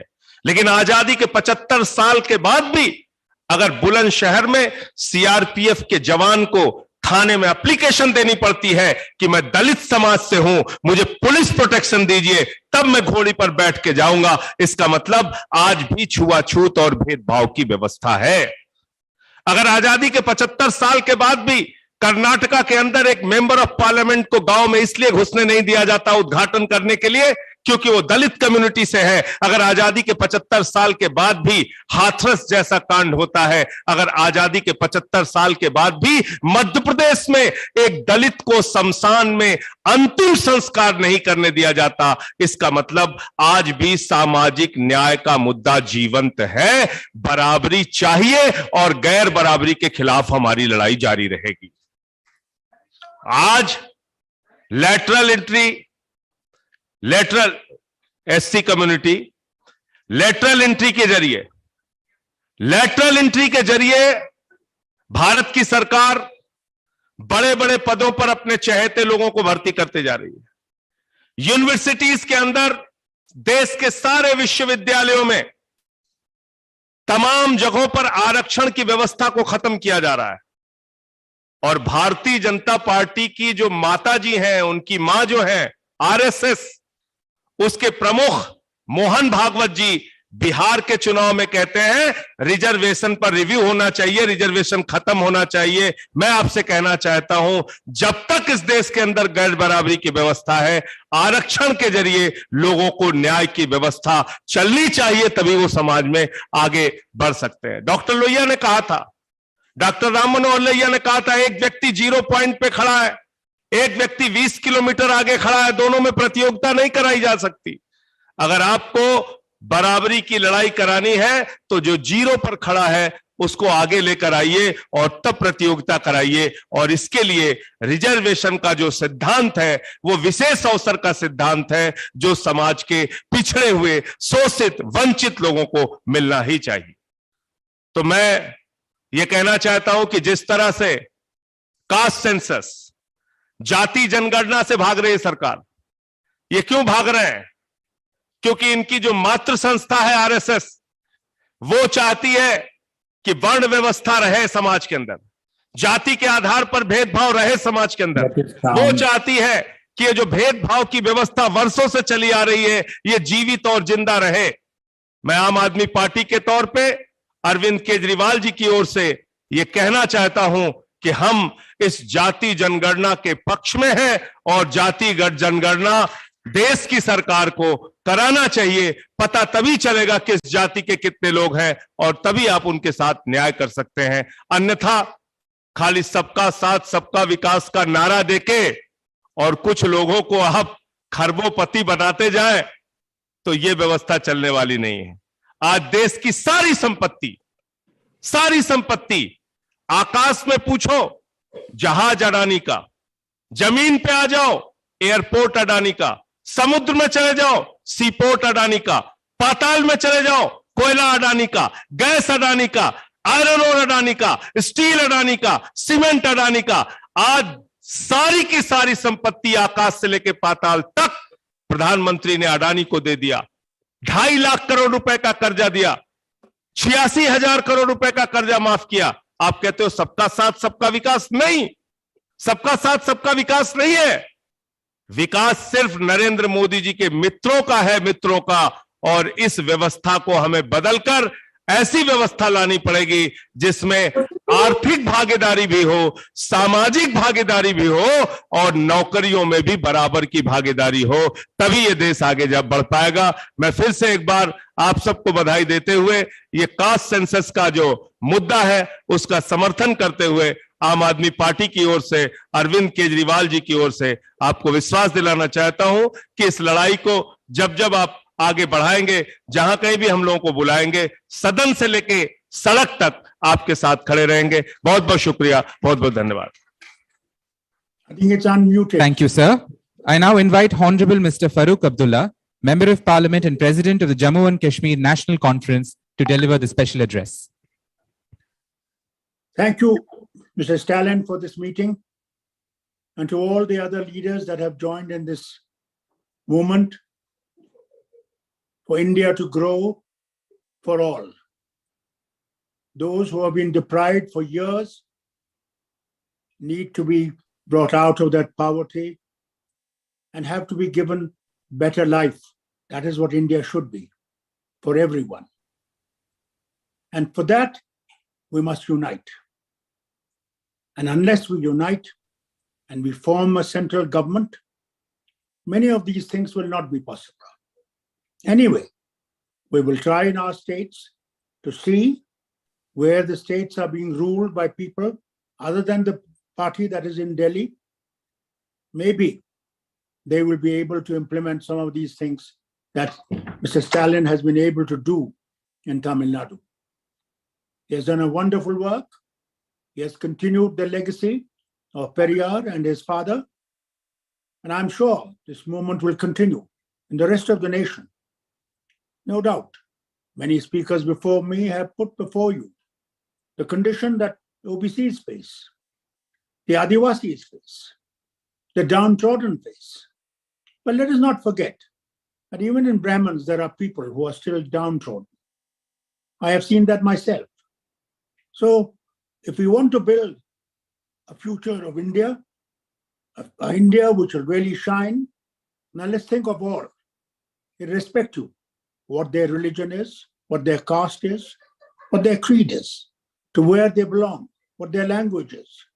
Unless we do that, this will remain a dream for this nation. I hope this movement will continue and we will strengthen it. I can assure Mr. Stalin that we are behind him and we will be united to see that this nation shines for everyone and is prosperous for everyone. That is what dream of those who fought for India's independence, gave their lives to see Nehru put the flag on 15th of August on the Lal Killa. Never forget those who died for it. Never knew one day will come when India will be free. But India needs to be free still. It is still not free. People are still poor. People are still without education, without health, the primary things that nation needs.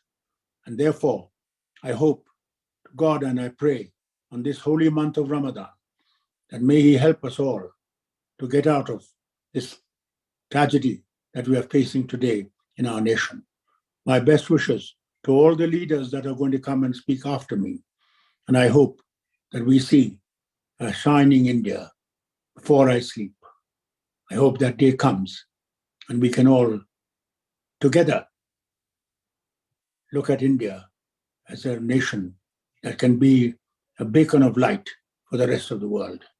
God bless you all, and God bless Tamil Nadu and its Chief Minister and its people for the movement forward.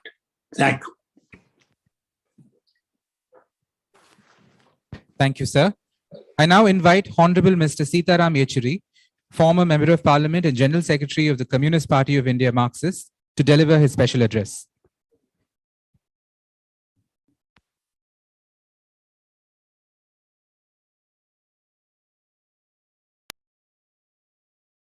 Everybody present here. At the outset, I must profusely thank Thiru Stalin for inviting me and all the others for this important consultation on how to carry forward the struggle to ensure social justice in our country. Thiru Stalin has been admirably carrying forward the struggles launched initially by the Periyar, whose legacy was continued by Thiru Annadurai, subsequently by Kalangar Thiru Karunanidhi, and now Thiru Stalin is taking forward this whole struggle to ensure that social justice can be achieved on the four foundational pillars of equality, social justice, rationalism, and self-respect. Now, these are very important elements in the struggle for social justice. Unfortunately, social justice has often been understood merely as being limited to reservations. Reservations are important, are extremely important, because they open the windows of opportunity which otherwise remained closed in the caste-driven society of ours, based on caste oppression. These windows were never allowed to be open. Reservations open these windows. So they are a necessary conditions for achieving social justice, but they are not sufficient. To make that sufficient, reservations must be accompanied by economic empowerment. And it is this economic empowerment, along with these reservations, that can give a modicum of self-respect to people who have been oppressed traditionally for centuries. The social oppression has to end. If that has to end, we all will have to act together. And this is required in a much more urgent and important manner as to be addressed in today's conditions. Because no economic empowerment would be possible without economic development. And economic development cannot be confined only to the few at the top, while the rest of the population gets immiserized. During the last 2 years, the wealth that was generated in India, 40.5% of that wealth was cornered by 1% of our population.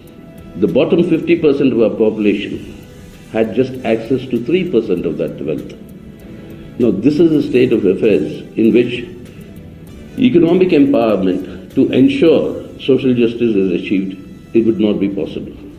So this corporate communal nexus that has emerged today, that has to be fought, and the bigotry that is associated with it, based on very clear-cut communal polarization, that today is actually creating different categories of citizens in India. Reservations were also granted after the ''SHARE Committee report for Muslims who could be categorized as OBCs. Now, in the state of Karnataka, the BJP government has annulled the classification of Muslims as OBCs, while it remains for Jains and Sikhs and other minority religions, but for Muslims it has been annulled. So this sort of an atmosphere of bigotry, where hatred and poisonous treatment of a particular minority, whether it's Muslims or Christians, if this sort of a situation is not controlled and this hatred is not eliminated, social justice will be a very, very distant goal. And we seem to be moving further away unless we combat this communal corporate nexus that has come to rule the country today.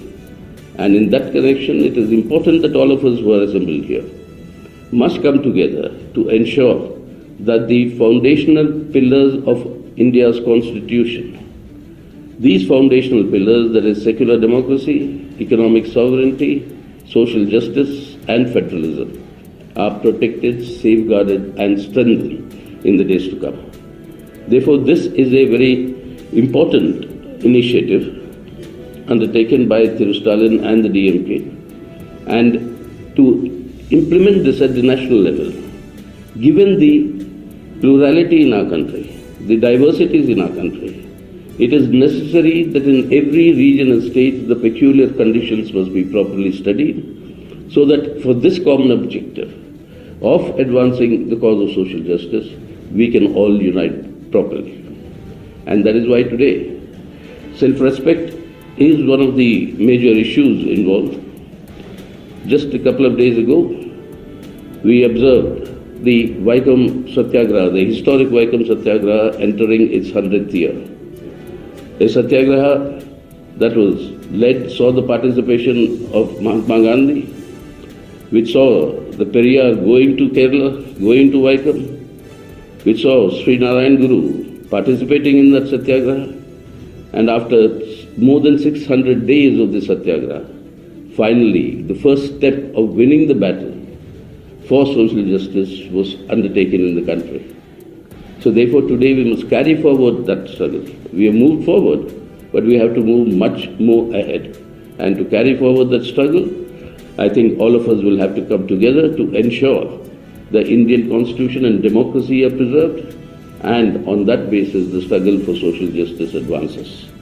I'm sure everybody here will make their contributions in order to carry this struggle forward.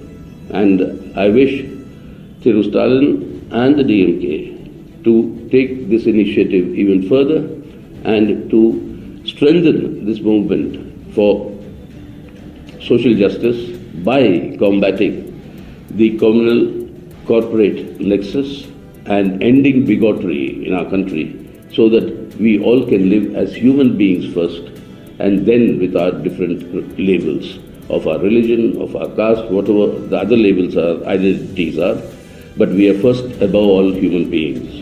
And that is why I think this is an important struggle, and I wish success to carry forward this struggle for all of us who are part of this struggle for social justice. Thank you very much. Thank you, sir. I now invite Honorable Mr. D. Raja, former Member of Parliament and General Secretary of the Communist Party of India, to deliver his special address.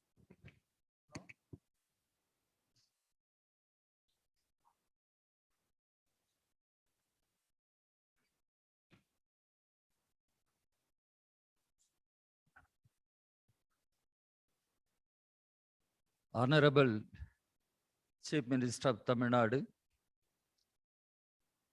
my very beloved brother, Mr. Stalin, leaders of various political parties and social movements, friends, comrades, our party, the Communist Party of India, I congratulate Mr. Stalin for taking this initiative to unite all forces on the question of social justice. Tamil Nadu is a land of Thiruvalluvar. It is land of Ayodhyadas Pandit. It is land of Periyar.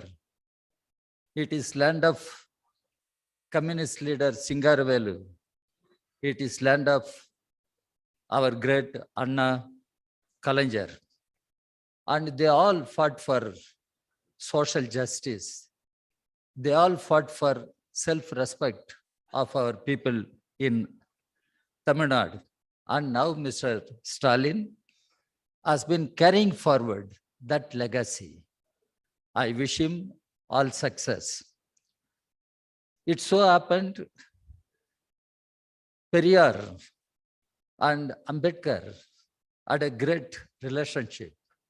When Ambedkar went to London to participate in the Roundtable Conference, Ambedkar was undermined by several forces.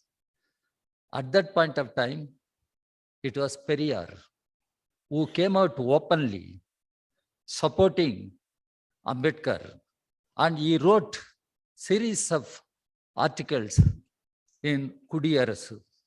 That is the relationship, that is the commitment Periyar had with Ambedkar. Now we are discussing the question of social justice. At this point of time, our country is in an all-pervasive crisis, social, economic, and political. And the Constitution is under attack. Dr. Ambedkar was the prime architect of our Constitution.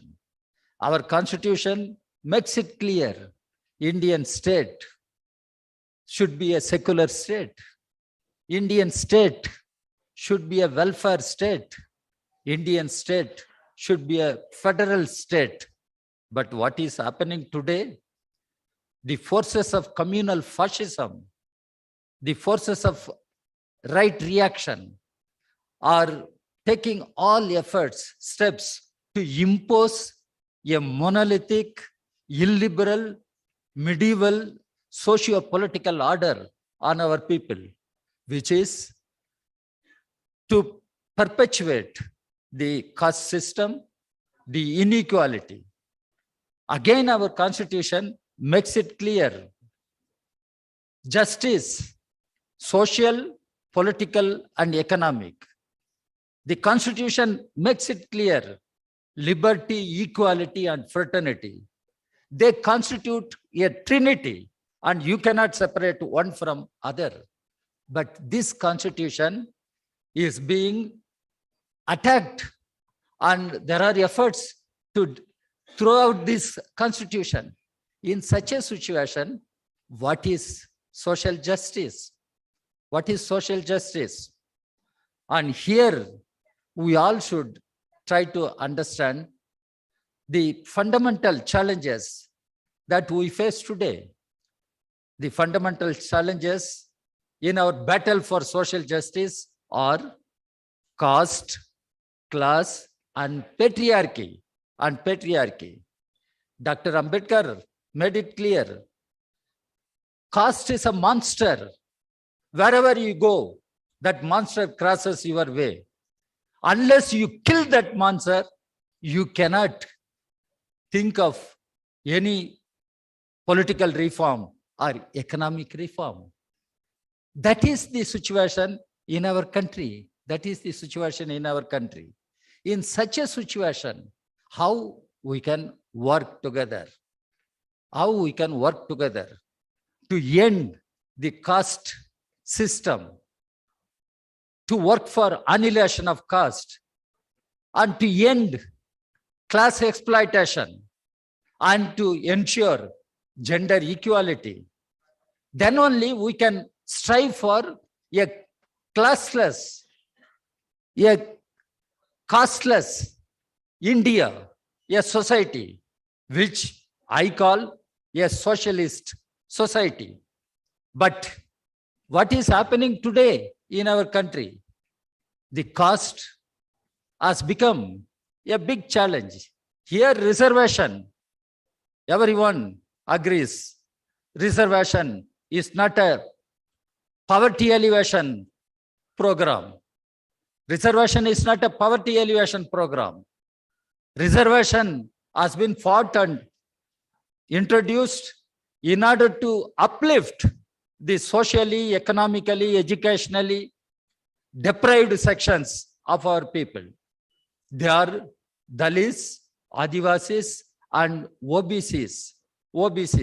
Now, reservation ensures access to education, employment in public sector.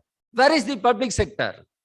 All public undertakings are being privatized and sold out to big corporate houses, big business houses. Where is the scope for reservation? This time has come. We will have to fight for reservation in private sector. Why not? Why government is not thinking on that issue? Reservation in private sector?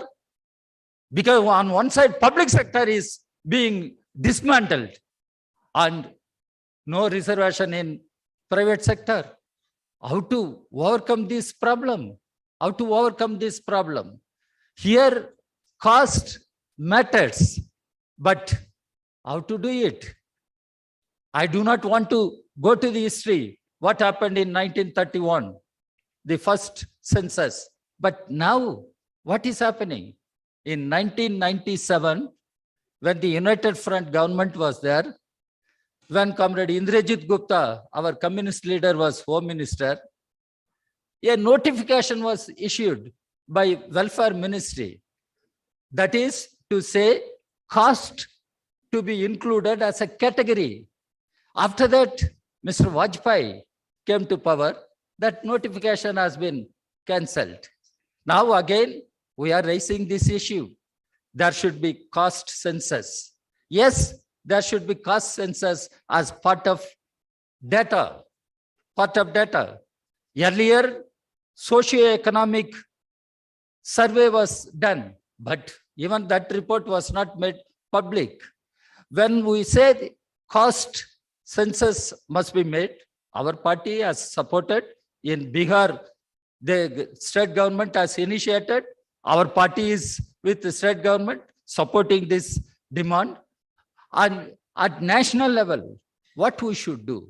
Yes, we should opt for collection of caste data.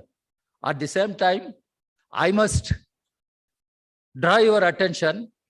In India, we must strive for the unity of OBCs and SC/STs. And the conflict, if it arises between OBCs and SC/STs, that is not good for the progressive movement in the country. So we must strive for uniting OBCs and the SC/ST people, and we must fight unitedly for all demands for the socially deprived people for ages. Here, we must strive for a new India free from caste, exploitations, enslavements, and that is the issue which comes before us. Here, we can go on discussing, but how to reach out to the people, how to unite the political forces, how to unite the social movements which stand for social justice, It is a long-drawn battle. But we will have to wage this battle, and we will have to fight and win this battle, because there are the right-wing forces, communal fascist forces.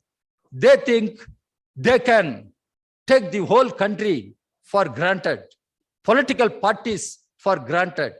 Now, we need to save the nation. We need to save the constitution. We need to save the interests, the rights of socially deprived sections of our society, the OBCs, SC, ST. How to do it? That is the challenge before us. Here, I understand Mr. Stalin has taken a very great initiative on a critical issue like social justice. He has taken the initiative to mobilize all forces, political, social, at national level. And we will have to carry forward this legacy. Our party, the Communist Party of India, shares the concerns of Mr. Stalin and DMK, and we commit ourselves to work together for a better society, for a better nation. So friends, comrades, this is before us. Our future generation should think. We keep on remembering Ambedkar, Periyar, Phule, Guru Nanak, everybody. But the future generation should remember us that we fought for a better society, a better nation. And this initiative will go as an historic initiative taken by Mr. Stalin, and we all need to support this initiative. Our party gives its full support, and our party gives all best wishes for Mr. Stalin and this organization. Thank you very much. Thank you, sir. I now invite Honorable Mr. Tejashvi Yadav, the Honorable Deputy Chief Minister of Bihar, to deliver his special address. I wholeheartedly welcome everyone present in All India Federation for Social Justice, First National Conference. अभी पूर्व में जितने भी वक्ताएं थे उन सब की बातें जो हैं हम सुन रहे थे, और बड़ी खुशी हुई इस बात को लेकर के कि सभी लोग जो हैं इस बात को बोल रहे हैं कि कास्ट सर्वे जो है वो होना चाहिए, कास्ट सेंसस जो है वो होना चाहिए।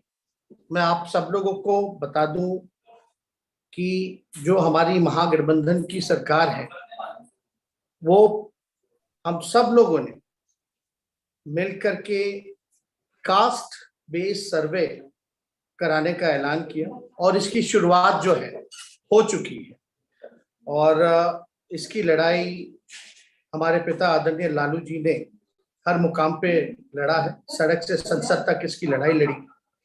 और क्योंकि राज्य सरकार जो है कास्ट सेंसस जो है नहीं करा सकती है, इसलिए हम लोगों ने सारे पहलुओं को देखते हुए हमारी सरकार ने फैसला किया कि कास्ट बेस्ड सर्वे जो है वो कराई जाए। तो इसकी शुरुआत हो चुकी है और जैसा आप लोग सब लोग जानते हैं कि सामाजिक न्याय, सोशल जस्टिस के लिए पेरियार साहब, अन्ना जी, करुणानिधि जी, कर्पूरी ठाकुर जी और हमारे पिता ने संघर्ष किया। कई मुकाम माइलस्टोन्स जो हैं हम लोगों ने लागू जो है हम लोगों ने पाया है, मुकाम जो है पाए हैं, और भी हम लोगों का कई संघर्ष करने की जरूरत है और काफी चीजें मुकाम पाना, हासिल करना अभी बाकी है। और अभी हेमंत सोरेन साहब यहाँ बैठे हुए हैं। हम सब लोग को एक कलेक्टिव कंसर्न है कि जो भी विपक्षी दल है या कांग्रेस प्रदेश शासित राज्य है, वहां 27% रिजर्वेशन, 27% रिजर्वेशन हम लोगों को राज्य सरकार को करना चाहिए। लेकिन चिंता इस बात की होती है कि जब छत्तीसगढ़ की सरकार 27% ओबीसी के लिए रिजर्वेशन लाती है और झारखंड सरकार जब 27% की रिजर्वेशन लाती है, तो वहां के गवर्नर साहब जो हैं दोनों प्रदेशों के, वो रोक लेते हैं। इसका स्पष्ट मानना यह है कि इशारा कहीं और से होता है। और मैं फारूक अब्दुल्ला जी की बात से टोटल सहमत हूं कि जब तक सत्ता में, दिल्ली के सत्ता में जो लोग काबिज हैं, जिनकी विचारधारा जो है आरएसएस की है, और जब तक उनको हटाया नहीं जाएगा, सत्ता से बेदखल नहीं किया जाएगा, तब तक हम लोगों को पिछड़ों का, गरीबों का अधिकार नहीं मिलेगा। और इसके लिए हम सब लोगों को लड़ाई लड़ने की जरूरत है। अपने अपने ईगोस को दूर रख करके एक हो करके लड़ाई जो है वो लड़ना चाहिए। और पहले भी, पूर्व में भी हम लोगों ने देखा है कि जब भी भाजपा धार्मिक उन्माद या धार्मिक ध्रुवीकरण जब भी करती है, जब भी सोसाइटी को कॉमनलाइज करती है, तो इनको हराने के लिए हम लोगों ने पहले भी देखा है कि सामाजिक न्याय की जो राजनीति है उसी से हम जो है इनको हरा सकते हैं। और सबसे बड़ी आबादी जो है सब लोग जानते हैं कि किसकी है। तो एक बार जब कास्ट बेस्ड सर्वे बिहार में, हमको लगता है कि मई के 1-2 महीनों में जो है ये पूरा आ जाएगा, तो उसी हिसाब से हम अपनी सरकार की योजनाएं जो है वो बनाने का काम करेंगे। और जो अंतिम पैदान पे खड़ा जो समाज है, जो backbencher of the society है, उनको मुख्य धारा में हम सब लोग जो है लाने का हमारी सरकार जो है प्रयास करने का काम करेगी। लेकिन आज की स्थिति में देखिए, देश में जो माहौल है, there is no OBC representation as per OBC population in universities या इन सेंट्रल गवर्नमेंट इंस्टीट्यूशंस। तो ये काफी जो है चिंता का सवाल है। जहां यूनिवर्सिटी में देख लीजिए तो ओबी पॉपुलेशन के हिसाब से हम लोगों का रिजर्वेशन नहीं है। जितने सेंट्रल इंस्टीट्यूशंस हैं वहां रिप्रेजेंटेशन हमारा जो होना चाहिए वो नहीं है। और आप देखिएगा जुडिशरी में हम लोगों की भी मांग लगातार रही है कि जुडिशरी में रिजर्वेशन जो है वो होना चाहिए। और मेरे मानना है कि ओबीसी कोटा को as per OBC population increase करना चाहिए। तो इसकी लड़ाई जो है हम सब लोगों को मिलकर के जो है वो लड़ना है। और साथ ही साथ आप देखिएगा कि सारी सत्ता में बैठे हुए, दिल्ली में बैठे हुए जो लोग हैं वो एंटी ओबीसी तो है ही, एंटी सोशल जस्टिस तो है ही, एंटी रिजर्वेशन भी है। और आज जितने इंस्टीट्यूशंस हैं जहां भी रिजर्वेशन लागू होते थे, जो ओबीसी हो, एससी हो, एसटी हो, जिनको रोजगार में रिजर्वेशन मिलता था, नौकरियां मिलती थी, आज वैसे सारे इंस्टीट्यूशंस को प्राइवेटाइज कर दिया जा रहा है। जब सरकारी संस्थाएं जब प्राइवेटाइज हो जाएंगी तो आरक्षण का क्या महत्व रह जाएगा? कोई मतलब नहीं रह जाएगा। और आज देखा ही जा रहा है कि सारे, चाहे बीएसएनएल हो, रेल हो, सेल हो, भेल हो, हर एक चीज को जो है बेच दिया जा रहा है। तो इसलिए अब सबसे ज्यादा महत्वपूर्ण ये आ जाता है कि इनको तो हराना है आने वाले 2024 के चुनाव में, लेकिन साथ ही साथ हम सब लोगों को मिलकर के लड़ाई जो है, अभी डी राजा साहब बता रहे थे कि प्राइवेट सेक्टर में रिजर्वेशन जो है हम लोगों को उसके लिए मिलकर के संघर्ष करने की जरूरत है, और जब तक प्राइवेट सेक्टर में रिजर्वेशन नहीं होगा तब तक लोगों को जो है इंसाफ और जो है नहीं मिलेगा। और बड़ी खुशी की बात है कि आज सब लोग जो है ये पहला नेशनल कॉन्फ्रेंस में, जिसमें मैं धन्यवाद देना चाहता हूँ तमिलनाडु के चीफ मिनिस्टर स्टालिन साहब का कि उन्होंने इसके लिए बहुत पहल की है, विल्सन साहब का। मैं ऐश्वर्या जी का धन्यवाद करना चाहता हूँ, वीरमणि जी का धन्यवाद करना चाहता हूँ कि जब जब ये याद करते हैं हम हमेशा मौजूद रहते हैं। और ये पिछले साल जब हमारी मीटिंग हुई थी उसमें ये निर्णय लिया गया था कि अगले बार से जो है नेशनल कॉन्फ्रेंस हम लोग जो है करेंगे। तो आज इसकी शुरुआत हुई है, तो मुझे बड़ी खुशी हुई कि पहल जो है, गाड़ी जो है आगे बढ़ी है और मिलकर के लड़ाई लड़ना है और अपने लोगों को अधिकार की लड़ाई जो है वो लड़ करके उनको अधिकार हम लोग मिलकर के दिलाएंगे। तो सभी लोगों को यहाँ मौजूद कॉन्फ्रेंस में जितने लोग हैं सब लोगों का मैं अभिनंदन करता हूँ, आप सब लोगों का स्वागत करता हूँ, सलाम करता हूँ और ज्यादा समय ना लेते हुए हम अपनी बातों को यहीं समाप्त करते हैं। आप सब लोगों का बहुत बहुत धन्यवाद। जय Hind.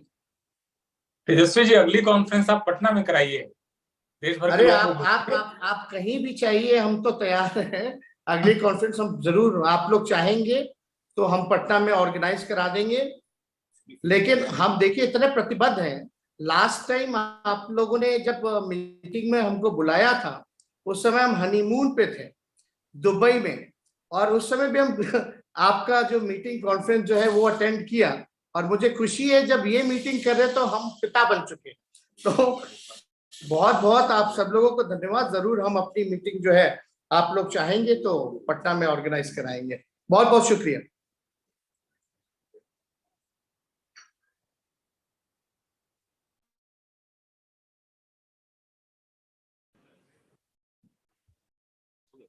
Thank you, sir. I now invite Honorable Mr. Akhilesh Yadav, Leader of Opposition Uttar Pradesh and President of the Samajwadi Party, to deliver the special address. सबको सभी के लिए, एवरीथिंग फॉर एवरीवन के उद्घोष के साथ all India federation for social justice की स्थापना का सत प्रयास सराहनीय है। तमिलनाडु के मुख्यमंत्री और डीएम के माननीय अध्यक्ष श्री MKStalin ने सामाजिक जागरूकता के लिए जो पहल की है वह सामाजिक न्याय की शक्तियों को एकजुट करने में सार्थक साबित होगी। दक्षिण भारत में श्री पेरियार ने जिस सामाजिक आंदोलन की अलग जगाई उससे अछूता उत्तर भारत भी नहीं रहा था। तमिलनाडु के तत्कालीन मुख्यमंत्री श्री करुणानिधि और उत्तर प्रदेश के तत्कालीन मुख्यमंत्री श्री मुलायम सिंह यादव की भी मुलाकात हुई थी। उन नेताओं की भेंट का ऐतिहासिक और राजनीतिक महत्व कम नहीं आंका जाना चाहिए।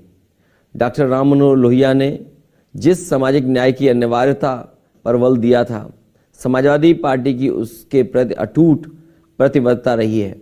डॉक्टर लोहिया ने पिछड़ों के लिए संसोपा ने बांधी गांठ, पिछड़े पावे 100 में 60 की सामाजिक व्यवस्था के साथ ही विशेष अवसर के सिद्धांत का भी प्रतिपादन किया था, जो संविधान में आरक्षण का आधार बना। समाजवादी पार्टी समानता, सामाजिक न्याय तथा आत्मसम्मान के लिए लड़ाई में हर कदम पर सहभाग के लिए प्रतिबद्ध है।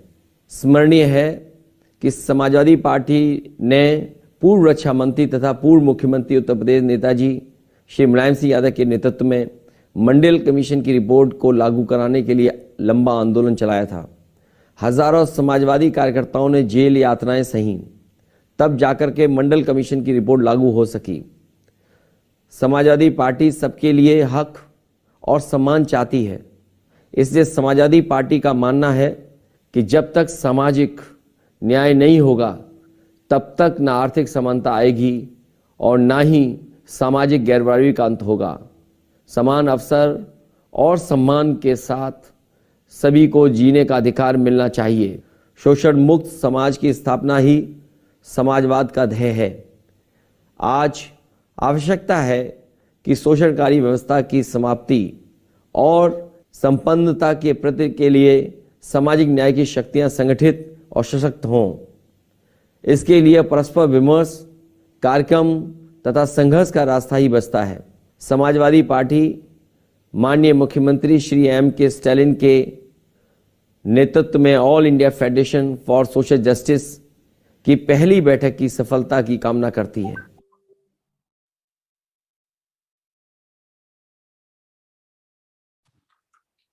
Thank you, sir. I now invite Dr. M. Veerappa Moily, former Chief Minister of Karnataka and former Union Minister of the Indian National Congress, to deliver the special address.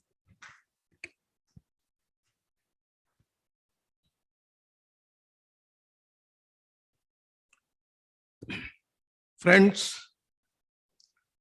I'm highly grateful for the cordial invitation rendered to Indian National Congress by Sri MK Stalin to participate in the All India Federation for Social Justice. When I landed in the airport, our AICC President, Mr. Mallikarjuna Kharge, told me, rather directed me to proceed to the venue of this meeting and participate it and communicate to this federation and all of you that Indian National Congress is with you to fight for all the social justice. You know, social change cannot be effected unless there is proper social justice. History of the many civilizations we found, including India, that people suffer, particularly OBC, SC, ST, they suffer from the long drawn feeling like Stockholm syndrome, where they suffer, they are exploited, and after some time, they just enjoy it. That is why that we need to liberate the OBCs and the SC, ST to enjoy the fruits of democracy. Our friend who spoke earlier, he said,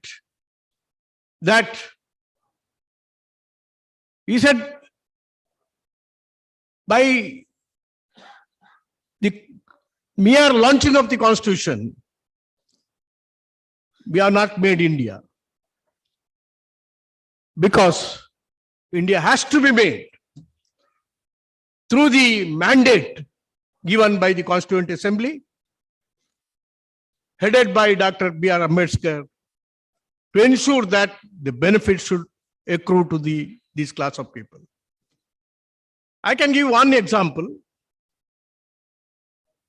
Dr. Manmohan Singh appointed me as a chairman of the Oversight Committee to ensure, you know, there was an amendment to the Constitution that was challenged, and he told me, you'll have to come out with a solution for it. I had a lot of hostile members within my own committee. I had to struggle for it. No sooner we wanted to implement, almost all the chairmen of the institutions, you know, the higher education institution governed by the government of India, they tendered their resignation. In protest against implementation, they said, these are all the sacred institutions. You know, the institutions will be destroyed. That is why we are tendering resignation. I called all the directors of these institutes, maybe AIMS, IITs, IIMs, many such institutions. They all came. I said, what is your problem? No, the sanctity of the institution will be destroyed. I said, what is your place? What is the place of your institutions in the world economic scenario? No place at all. I said, I gave one slogan: expansion, inclusion, and excellence. I conducted a survey in South India, particularly Kerala, Andhra Pradesh, Karnataka, Tamil Nadu, where the reservation is in force. Yes, the report came from the people who are in the academics. The report is, first year, yes, these OBCs did not fare well. But the second year onwards, it is only those OBCs who secured the first rank, OBCs who secured the first class, OBCs who stood first. This is the scenario. That means the talent is available. Respond it, because it is in the ocean that you can find variety, quality fishes, not in the pond, small pond. This is India. We implemented it 27%. Today, of course, the present government is trying to dilute the admissions. As a chief minister, I implemented common entrance test to ensure reservation to the students, and 50%, including the scheduled caste, scheduled tribe, and they got admission, thousands of admission to become the engineers, doctors, everybody. And I gave stipend and the scholarship, all those persons who cannot afford to have access to the institution. We have seen it, and they have done very well. It's the backwardness of the mind of the administrator which is holding it back. So today the initiative taken by MKStalin is excellent. I salute him. And we are not lacking in talent. We lack in the drive. That is how we need to liberate them from this kind of a situation we are put in. And it is. And in fact, I must tell you that we need to have this kind of a movement. I think it is only through the movement which you intend, MKStalin ji, that we can liberate the people. We should not forget today, we are in the reverse gear of social justice. We have to take it forward, which requires a lot of effort, solidarity. Indian National Congress is with this movement. We'll work together to ensure that social justice is never denied. I must tell you incidentally that it was the first Prime Minister of this country, Jawaharlal Nehru ji, when he found that there is a movement in Tamil Nadu, he responded to that movement. The first amendment to the Constitution of India is with regard to the providing the reservation to the backward classes. We should not forget about it. It cannot be done by hypocrisy, but he stood on the floor. Himself moved the resolution for amendment, the first amendment to the Constitution to introduce, the reservation to the backward classes. This is the history. We followed it up. When we wanted to introduce, VP Singh wanted to in fact implement the recommendation of the Mandal Commission, there was a lot of protest. And after P.V. Narasimha Rao came, we all prevailed upon him. We must implement recommendation of the Mandal Commission. We did recommend the Mandal Commission. At that time, even before the Supreme Court, all of us engaged very senior counsels, effective lawyers, to ensure that Indira Sahni judgment came out for implementation of the Mandal Commission. So that is why this has to be taken forward to the movement. Caste census is a must. Without caste census, now the Supreme Court has awakened and said, without the data, we cannot implement reservation. I think it's a high time that we have the national, 2021, caste census should have been done. It is postponed because of the COVID. Now it is the right time that, we must all press. I think lead a social movement to ensure that the caste census is taken. It is because we do not know who is enjoying what. In the darkness, we cannot implement the social justice, such measures. It is only through the concrete data that we can implement it. So it's the right time that MKStalin has taken this initiative. Take forward this initiative. We are all with you, MKStalin ji. Go forward. Indian National Congress is with you.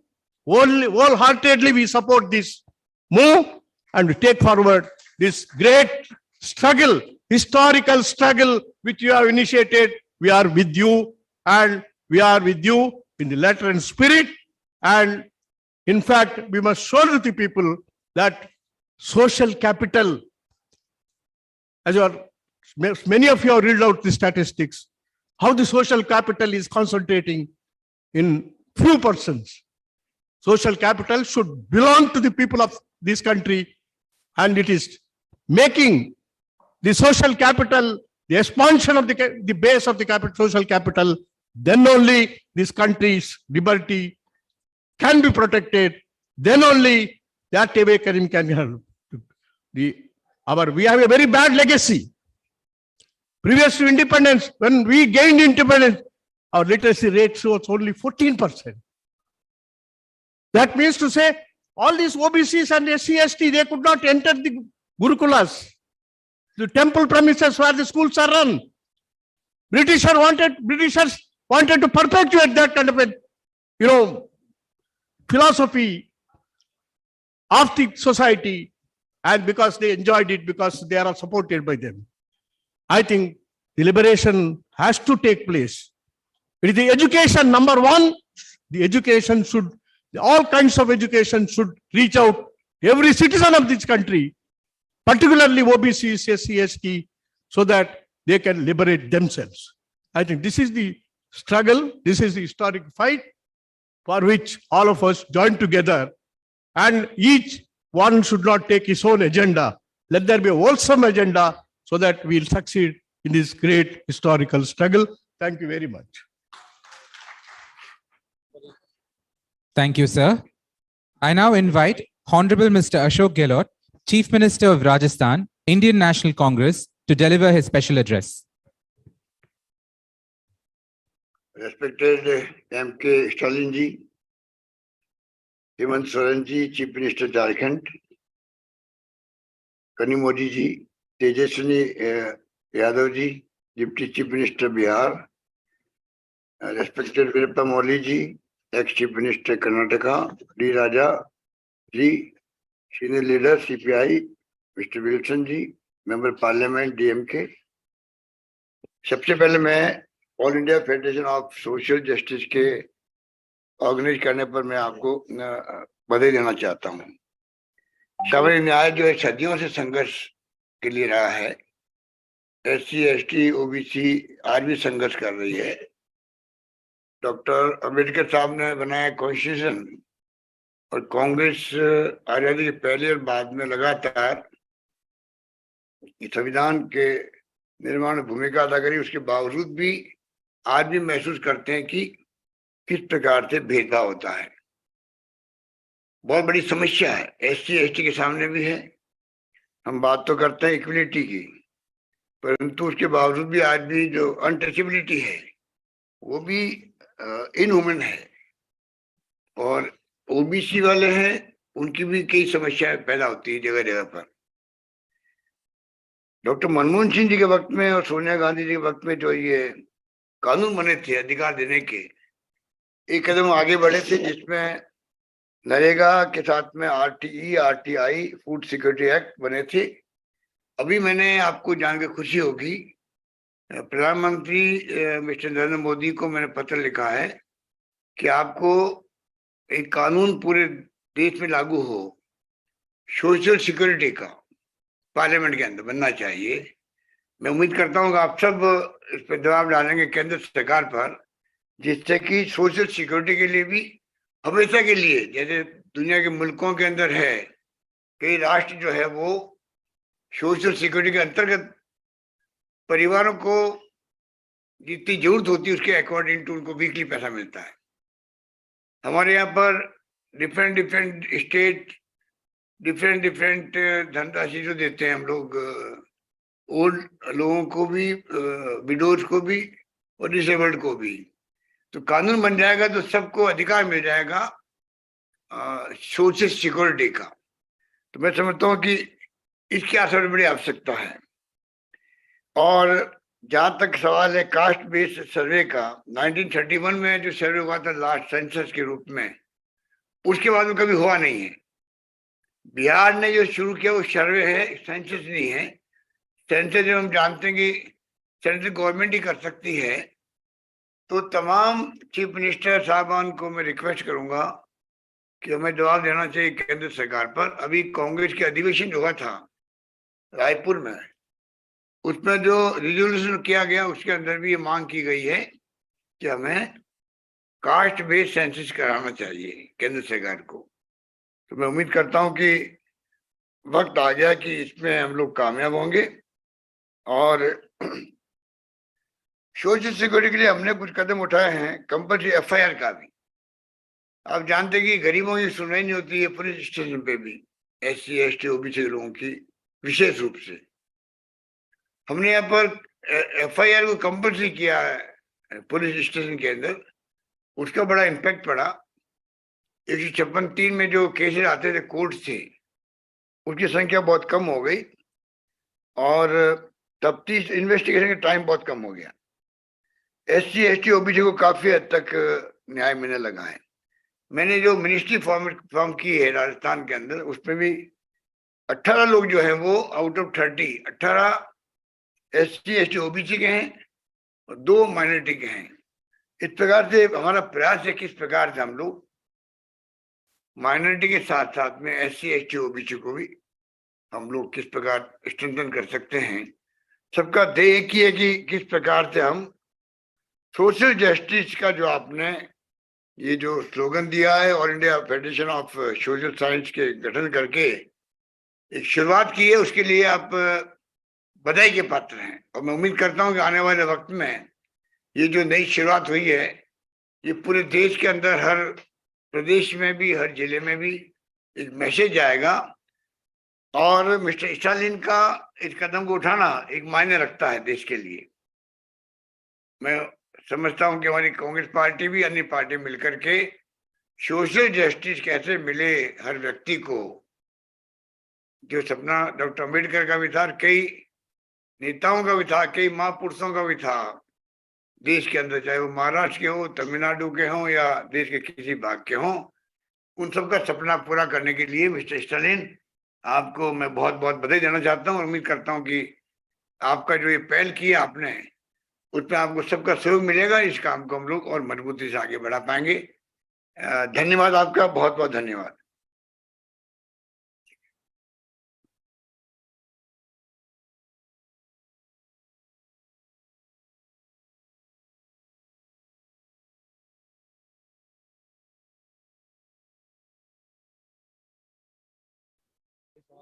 Thank you, sir.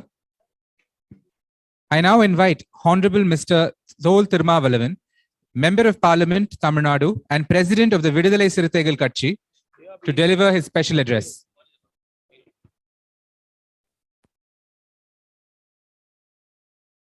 Most respected our Chief Minister of Tamil Nadu and all other respected leaders of various political parties and social organizations. My warm greetings to you all for success of this event. We are here to discuss the issue of social justice. Why we need this conference for social justice? Because there is a great threat to the social justice in our country. Social justice is a concept which is against to Sanatan justice. There are two concepts in our country. One is Sanatan concept, another one in social justice concept. We are here to save social justice for equality. Social justice for equality.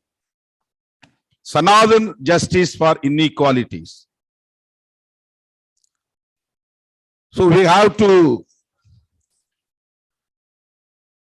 consolidate all the democratic forces across the country to save the social justice, to save the constitution, to save our nation from the Sanathan forces. Social justice is an aspect, fundamental aspect of a democratic society that ensure equal opportunity, equal representation, equal rights for all citizens, irrespective of caste, creed, religion, or gender. Baba Sahib Dr. Ambedkar made the constitution which provide justice socially, economically, politically. He has given priority to social justice in the constitution. If there is a threat to the social justice, it means there is a threat to the constitution. So we have to fight to save our constitution. This is the challenge in front of us in the current situation. The ruling party, BJP, is not an ordinary political party. This is a political wing of Sangh Parivars. We know very well. Sangh Parivar's agenda is the agenda of BJP. Sangh Parivars are not for social justice at any cost. They will be against social justice. BJP government attempt to destroy the basic structure of the constitution. It is nothing but direct attack on social justice.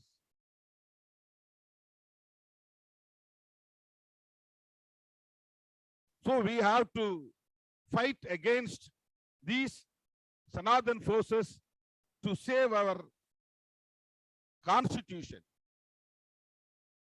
This is a high time to consolidate all the anti-BJP, anti-Sangh Parivar forces.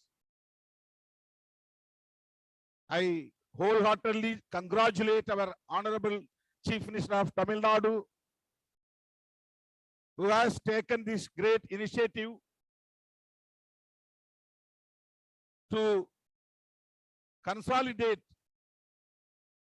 from this event many chief ministers, former chief ministers, and great warriors of social justice all over the country. This day is great historical day, which made by our Honorable CM of Tamil Nadu.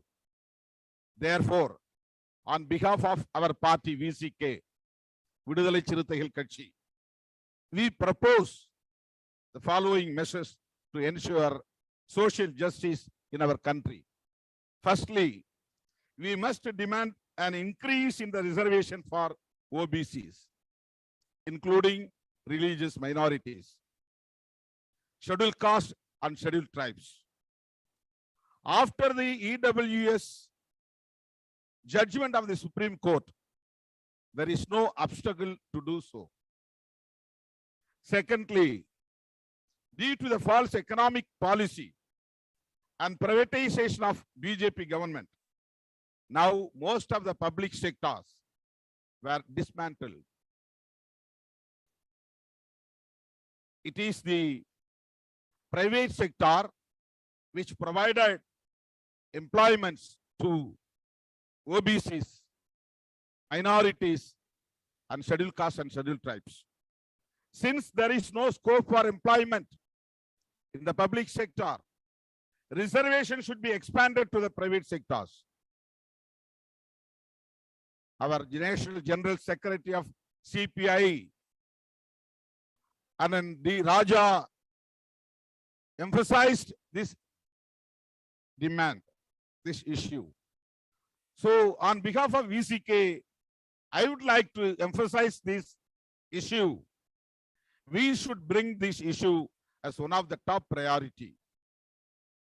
Thirdly, we should make a demand caste census for ensuring the proportionate reservation based on population.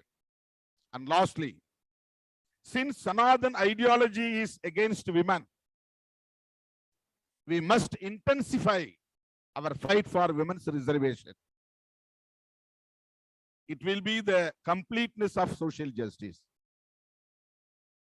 In conclusion, we must work towards safeguarding social justice in our country. Upholding the principles of social justice is essential to ensure equal representation, equal opportunity, and equal rights for all citizens. We will be there, VCK. We will be there with you all forever to defeat Sanatana forces who are the enemies of social justice and the Constitution of India. Let's work together to save Constitution and save nation through safeguarding social justice. Thank you.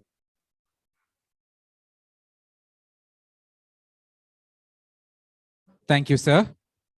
I now invite Honorable Mr. Vaiko, Member of Parliament, Tamil Nadu, and General Secretary of the MDMK to deliver his address.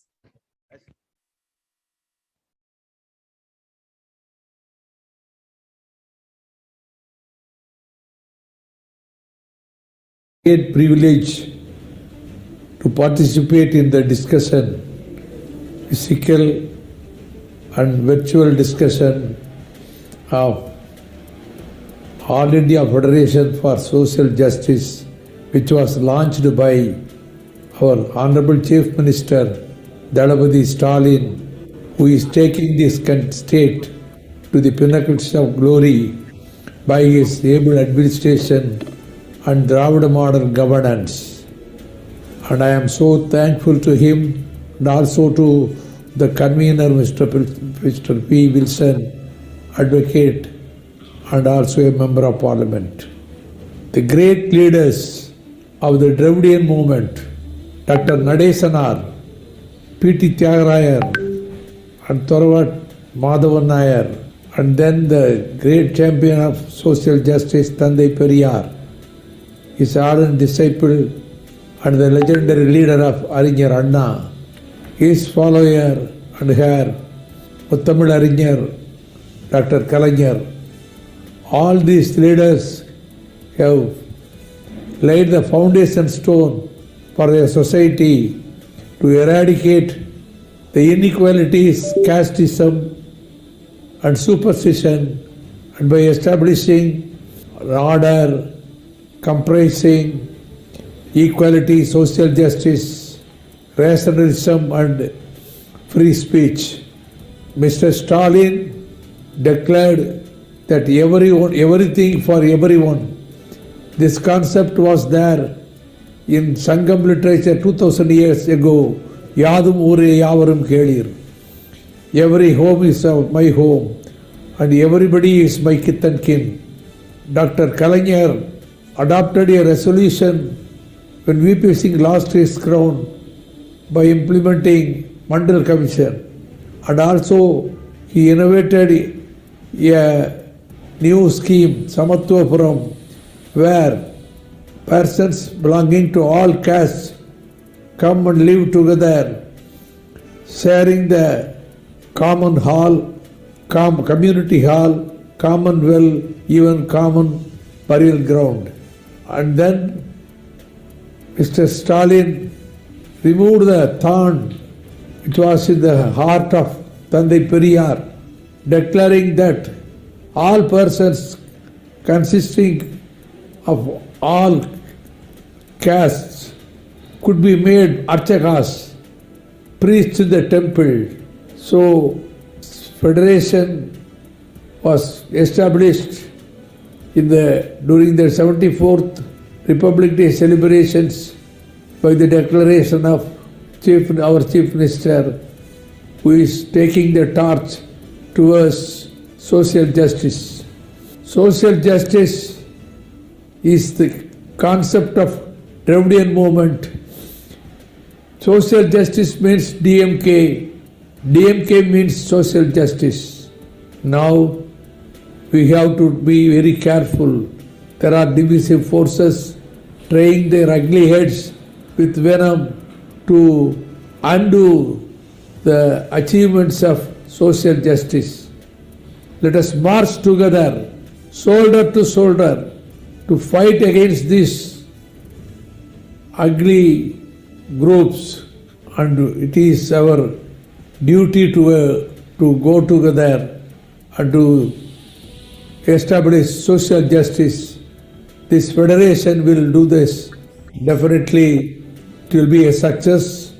We will be all part of it, part of this federation. Once again, I express my thanks to Mr. Stalin and Mr. P. Wilson.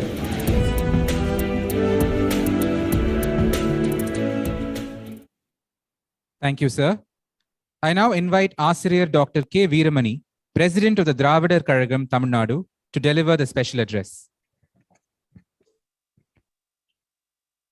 Our most respectful, Honorable Chief Minister of Tamil Nadu, MKStalin, who is a great lieutenant who has taken the fight for social justice for the whole of India and builds a movement.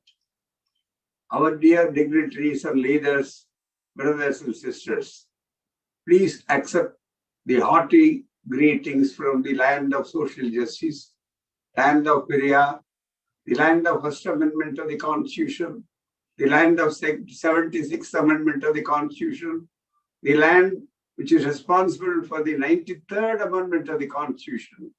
So the Tamil Nadu has created a history, and it is the right time that we have turned our attention fully to the all India, so that the leaders could form an army of fighters. Thank you for all the co-fighters here. And it is the social justice which is responsible for rehumanization from the dehumanization. The caste system has dehumanized us, and it is the social justice which wants to rehumanize us, because the caste system was imported in our society long time back. Now it is unfortunate and very shameful that it is being taken and exported to the other countries. So it is high time that social justice is the only remedy which could take us far away and make us as humanize our feelings, humanize our people. It is the voice of the depressed and the downtrodden. And what the days of Dronacharya and Ekalavas are over. Now this is an area. What we want is not charity, my dear brothers and sisters. And we are on the fighting field, war front. Why? Because we have suffered a lot for thousands and thousands of years. We are the sufferers. No sufferers will tolerate up to a point. That is why this conference, this is not mere a conference. This is a call for a fight, for firefighting. Because this is land from not only social justice, this is a social transformation. The political power, change of political power is nothing but transfer of power. As Periyar has rightly said, Tandai Periyar, our mentor, has rightly pointed what we wanted and what we want is not mere political power transfer, a transformation of social power, transformation that is more important. How to do that? So let us all unite together. This is the right time this conference is being convened. I congratulate all those who have participated from all over India. This is a great call, the very right time. Let us all unite together. There may be differences, there may be discriminations, but we are all here to claim that we are one and indivisible. Our Dravidian principle is definitely the one thing, that is everything to everybody. In Tamil, long time back, the self-respect movement founder, Tandai Periyar, has said, Anaivarkum Anaitum, that is everyone to everybody. That is the philosophy of social justice. That is why, how to get that social justice? Not by words, but by action. We will have to clear our people. And wholeheartedly, we must see how it is being thwarted. It was our great 1921, 22, 24, all these years, 28, we are the forefront. And that is why it was being challenged. That because of fight of Periyar, and we are able to bring that one, here, 69% was there. Where does the other states are there? Because not only it is 69% reservation for scheduled castes, for the OBCs, for the MBCs, all these things. But also another thing we must know, that this is being very well protected by the 9th schedule, of which is very contrary to other states, which is a very rare thing. So that is why, because we have created a public opinion, we have created a public army, we have created a number of people who will sacrifice their life for the cause of social justice and the philosophy of social justice. That is why that days are to be renewed. So we will have to come back to those days. Mere speeches won't do that. Let us create public opinion. Let us join together. National integration may be a political angle, but this is a great social integration. It's a need of the hour, need of the day. That is more important. That is why we are all come together today. And we thank profusely our Honorable Chief Minister and the great organizers who are here. How to unite in spite of all the differences. Unity in diversity, that may be a beautiful philosophy. How to translate into action? Our leader Periyar has suggested very simply, enlarge your areas of agreement. Discard your area of disagreement. Division should not be there. We must come together.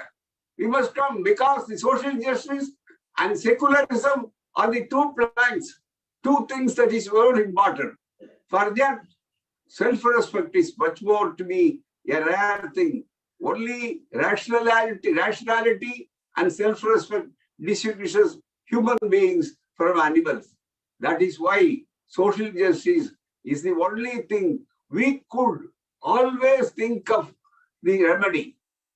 My dear brothers and sisters, let us take a walk, and we will have to take it further. I entirely agree with my previous speeches that the caste data must be secure. Unless and until that is there. And they say, oh, the caste, why you are renewing the caste and all these things? Have you abolished caste? In our constitution itself, there are 18 words, 18 times the caste is used. Only untouchability is abolished, not caste. We request, there must be a special amendment. Let us all try. If you want to do away with the caste, we welcome it. If you want the one nation, one election, one ration card, everything one. Why not the one caste? Why not one graveyard? Because that is the only way to get liberty, equality, and fraternity. That is why social justice is a large vision. Social justice is not a concept.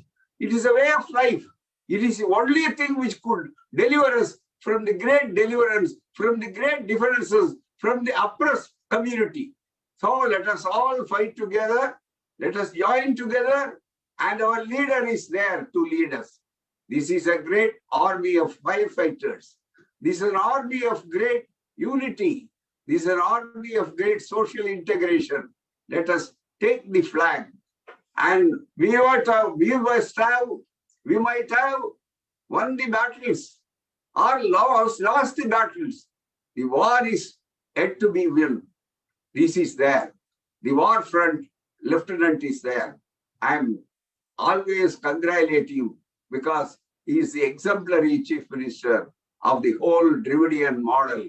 Let us all follow together because this is nothing but humanization. Thank you very much. Hello. Islam.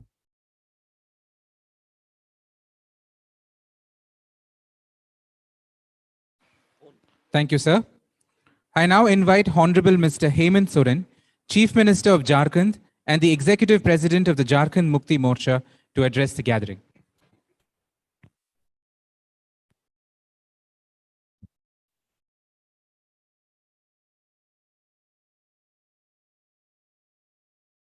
Okay. सबसे पहले आज all India federation of for social justice के इस conference को आयोजित करने के लिए तमिलनाडु सीएम और डीएम के चीफ ऑनरेबल थिरु MKStalin जी को मैं बहुत बहुत शुभकामनाएं और धन्यवाद देता हूं कि आज आपने सोशल जस्टिस के लिए इतने सारे महानुभावों को यहाँ हमारे साथ एक प्लेटफॉर्म पे लाके एक भव्य डिस्कशन किया है। आज इसमें गहलोत जी शामिल हुए हैं, तेजस्वी जी शामिल हुए हैं, आदरणीय सीताराम येचुरी जी भी आए, डी राजा साहब आए, अखिलेश भाई भी इन्होंने हिस्सा लिया, आदरणीय फारूक अब्दुल्ला जी ने भी हिस्सा लिया, मनोज सिंह जी ने भी लिया, मनोज झा जी ने भी लिया, कई गणमान्य अतिथियों ने हिस्सा लिया है।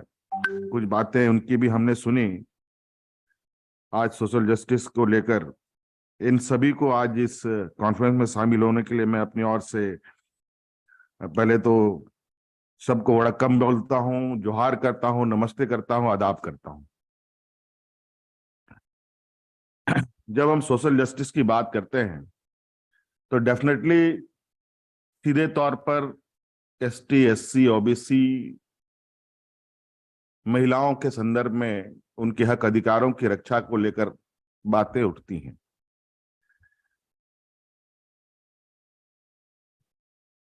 और कहीं ना कहीं ये सोशल जस्टिस आज हम लोगों का पॉलिसी का हिस्सा भी के रूप में भी है। संविधान में भी आज इस विषय को लेकर जहां ST, SC, OBC को सोशली, पॉलिटिकली, इकोनॉमिकली कवच बाबा भीमराव अंबेडकर साहब ने दिया है। और आज फिर से एक हम लोग प्लेटफॉर्म पर हैं सोशल जस्टिस को लेकर, और कहीं ना कहीं आज इस कॉन्फ्रेंस से कई बातें सामने आ रही हैं कि आज देश का आजाद हुए 75वें साल होने के बावजूद भी जहां एक और देश को अमृतकाल की ओर ले जाने की बात कही जा रही है, जहां एक और भारत को विश्व गुरु की संज्ञान दी जा रही है, और आज भी हम सोशल जस्टिस को लेकर चिंतित हैं। तो कहीं ना कहीं आज सोशल जस्टिस की अगर हम बात को देखेंगे तो ये ST, SC, OBC से बढ़कर इसके दायरे और बड़े हो गए हैं। जहां तक हमारे छोटे बुद्धि में जो समझ में आ रही है, जिस तरीके से वर्तमान समय और वर्तमान राजनीतिक हालात और जो देश की परिस्थिति है, इस पर जो हम इस चर्चा में छूते हुए निकल रहे हैं, एक तरफ अमृतकाल, एक तरफ देश का विश्व गुरु बनना और एक तरफ देश की सारी व्यवस्थाएं ध्वस्त होना, और जिसमें सबसे अधिक और सबसे पहले जो इफेक्टेड लोग होंगे, कहीं ना कहीं वो ST, SC, OBC, minorities, women, यही समूह होंगे, यही लोग होंगे। हालांकि भारत को हम लोग दुनिया का सबसे बड़ा डेमोक्रेटिक कंट्री मानते हैं, और यहाँ अलग अलग रंग भेद, अलग अलग बोलचाल, अलग अलग पद्धति को मानने वाले लोग हैं। और जहां तक मैं अपने राजनीतिक अनुभव को देखता हूं और अपने अग्रणी पंक्ति में खड़े हमारे आदरणीय दिसोमगुरु शिबू सोरेन जी को देखता हूं, इन्होंने भी सामाजिक लड़ाइयां काफी लड़ी हैं। और झारखंड का इतिहास तो खैर अपने आप में एक देश की आजादी की लड़ाई से कम का ये रण क्षेत्र नहीं है। जहां देश की आजादी के लोग सपने नहीं देखते थे, उस समय यहाँ के आदिवासी अंग्रेजों से लड़ाई लड़ते थे। और आज फिर लगता है कहीं ना कहीं हम उसी जगह आके खड़े हैं जहां से हमने चलना शुरू किया है। ये कहीं ना कहीं बड़ी चिंता की बात है। कई महानुभावों ने कई विषयों को अंकित किया है, और मुझे लगता है कि विगत देश आजाद होने के बाद से लेकर आज तक, और विशेषकर वर्तमान कुछ वर्षों में जो परिस्थिति बदली है, वो परिस्थिति कुछ ज्यादा चिंताजनक पूरे देश के लिए भी है, देश के सभी समूह, सभी वर्गों के लिए भी है।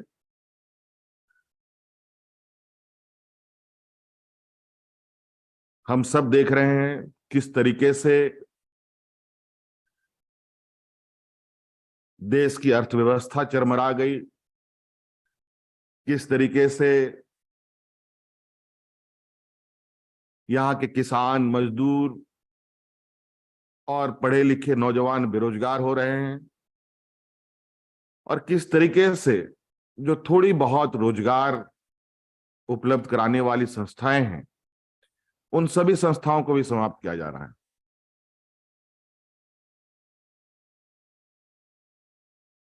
भारत को कृषि प्रधान देश भी कहा जाता है। हमारे अग्रणी नेताओं ने कई स्लोगन किसानों को लेके बुलंद किया। किसानों का आंदोलन आज भी अनवरत जारी है। अभी विगत दिनों में, विगत वर्षों में आपने देखा कि 1 नहीं, 2 नहीं, 3 नहीं, 4 नहीं, 5 महीनों तक दिल्ली में किसान अनशन पर रहे।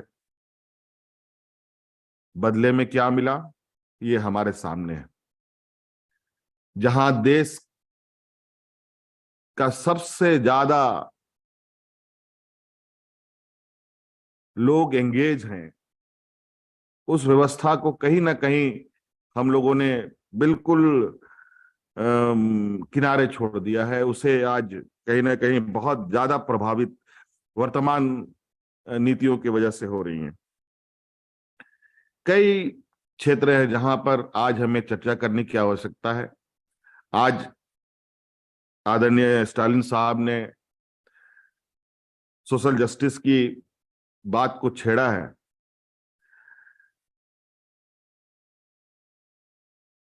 मुझे लगता है ये चर्चा हमारे चंद घंटों में के लिए नहीं, बल्कि एक लंबे समय के लिए होने की आवश्यकता है। क्योंकि कई बार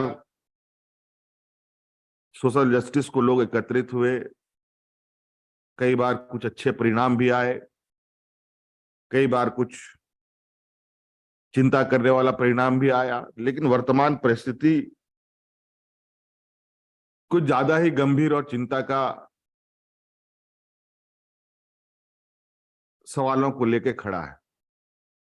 हमारी आने वाली पीढ़ी, हमारे नई जनरेशन के लिए अगर आज कोई ठोस कदम ना उठ पाया तो वो आने वाले पीढ़ी के लिए बहुत पेनफुल रहेगा। चाहे वो एग्रीकल्चर क्षेत्र में हो कोई, चाहे वो एजुकेटेड हमारे बच्चे ही क्यों ना हो। आज जहां ग्रामीण क्षेत्र के बच्चे सबसे अधिक नौकरियों में जाते थे, फौजियों में जाते थे, आर्मी रिक्रूटमेंट में जाते थे, लेकिन आर्मी रिक्रूटमेंट की क्या स्थिति हो गई आप सब लोगों ने देखा। थोड़ी बहुत हमारे ग्रामीण क्षेत्र के बच्चे जो कुछ पढ़ लेते थे तो रेलवे में नौकरी करते थे। रेलवे की क्या स्थिति रही वो आप सब लोगों के सामने। ऐसे कई चीजें आज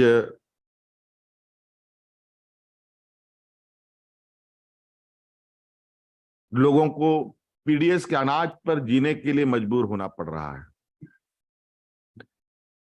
आज महंगाई की स्थिति इस हालत में है, लेकिन जिस तरीके से आज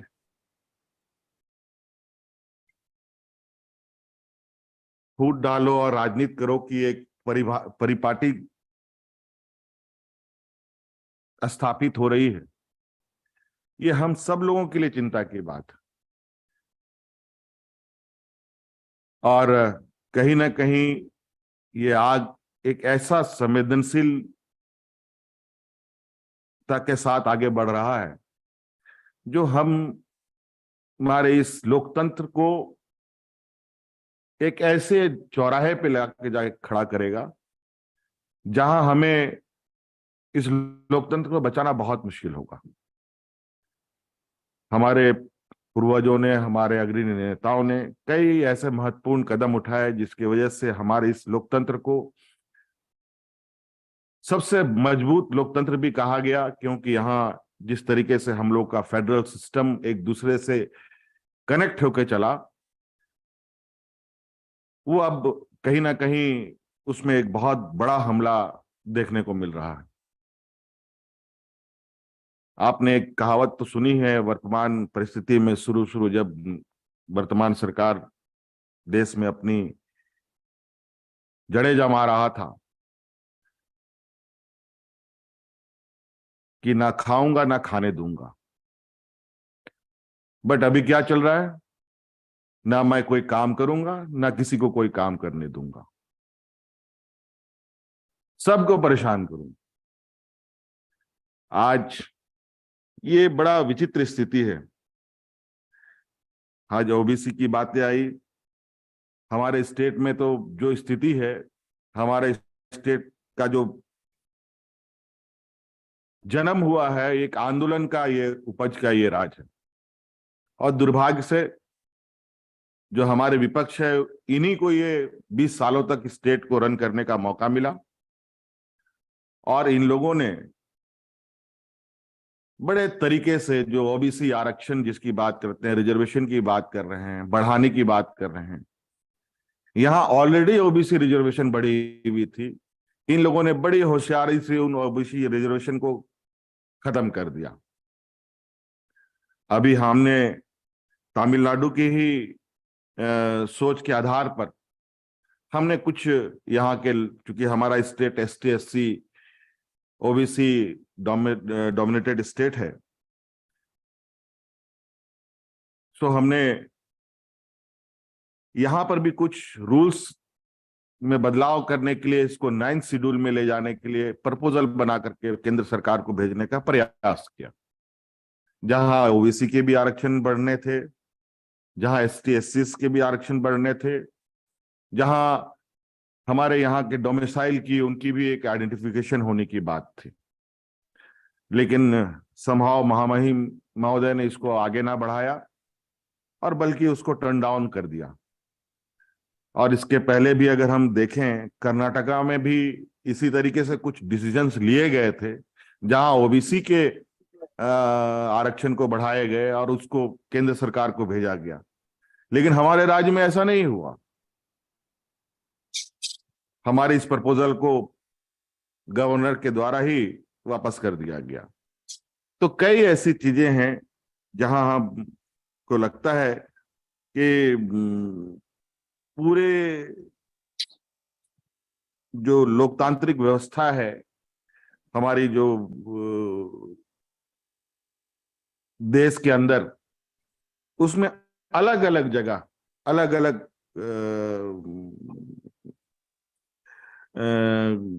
संस्थाओं में कहीं ना कहीं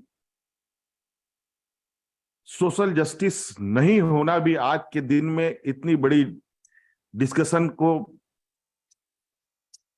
आमंत्रित कर रहा है।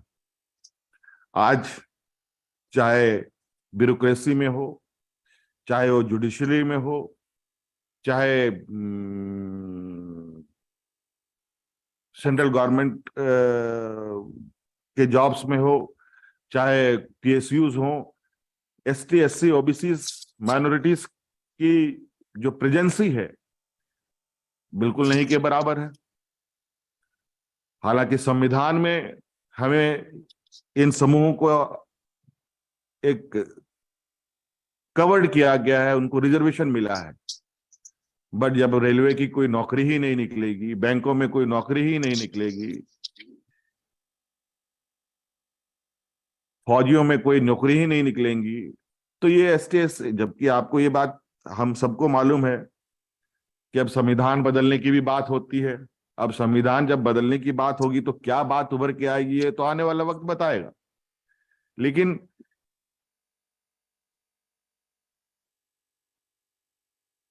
आज 75वें साल पर यह चर्चा हमारे आदरणीय पिता शिबू सोरेन जी ने, लालू प्रसाद जी ने, मुलायम सिंह जी ने भी राष्ट्रीय लोकतांत्रिक मोर्चा का गठन किया था, यही सामाजिक न्याय को लेकर। अब उनका एक दशक खत्म हुआ, अब फिर से हम लोग एकत्रित हुए हैं। ये कहीं ना कहीं मुझे लगता है कि सोशल जस्टिस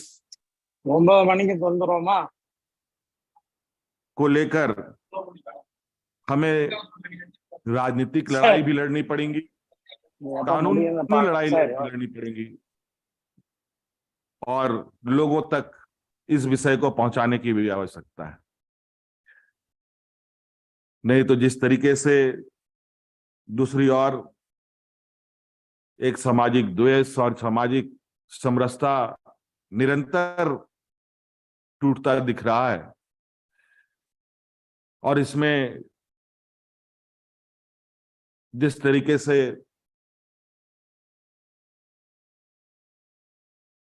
संवैधानिक ताकतों का दुरुपयोग हो रहा है, वो सबके लिए चिंता है। आज हम लोग राजनीतिक दल के रूप में हैं यहाँ, लेकिन इसके साथ साथ हमारे सामाजिक लोगों तक में भी ये चीजें हमें पहुंचाने की आवश्यकता है। और अगर ये बैलेंस नहीं बना, आज जिस तरीके से अमीरी और गरीबी में जो डिफरेंसेस हैं, अगर वो डिफरेंसेस कम नहीं हुए तो कल को बहुत ही ज्यादा हम देश को तकलीफ में देखेंगे और खुद भी उसमें शामिल रहेंगे। आज सभी महानुभावों ने बड़े अच्छे तरीके से बड़े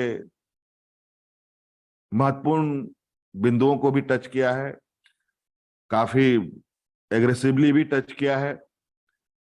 हमें, मुझे लगता है कि ये प्लेटफॉर्म स्टालिन साहब ने जो शुरू किया है, ये बहुत ही आने वाला समय में एक महत्वपूर्ण कड़ी के रूप में सामने उभर के आ सकता है।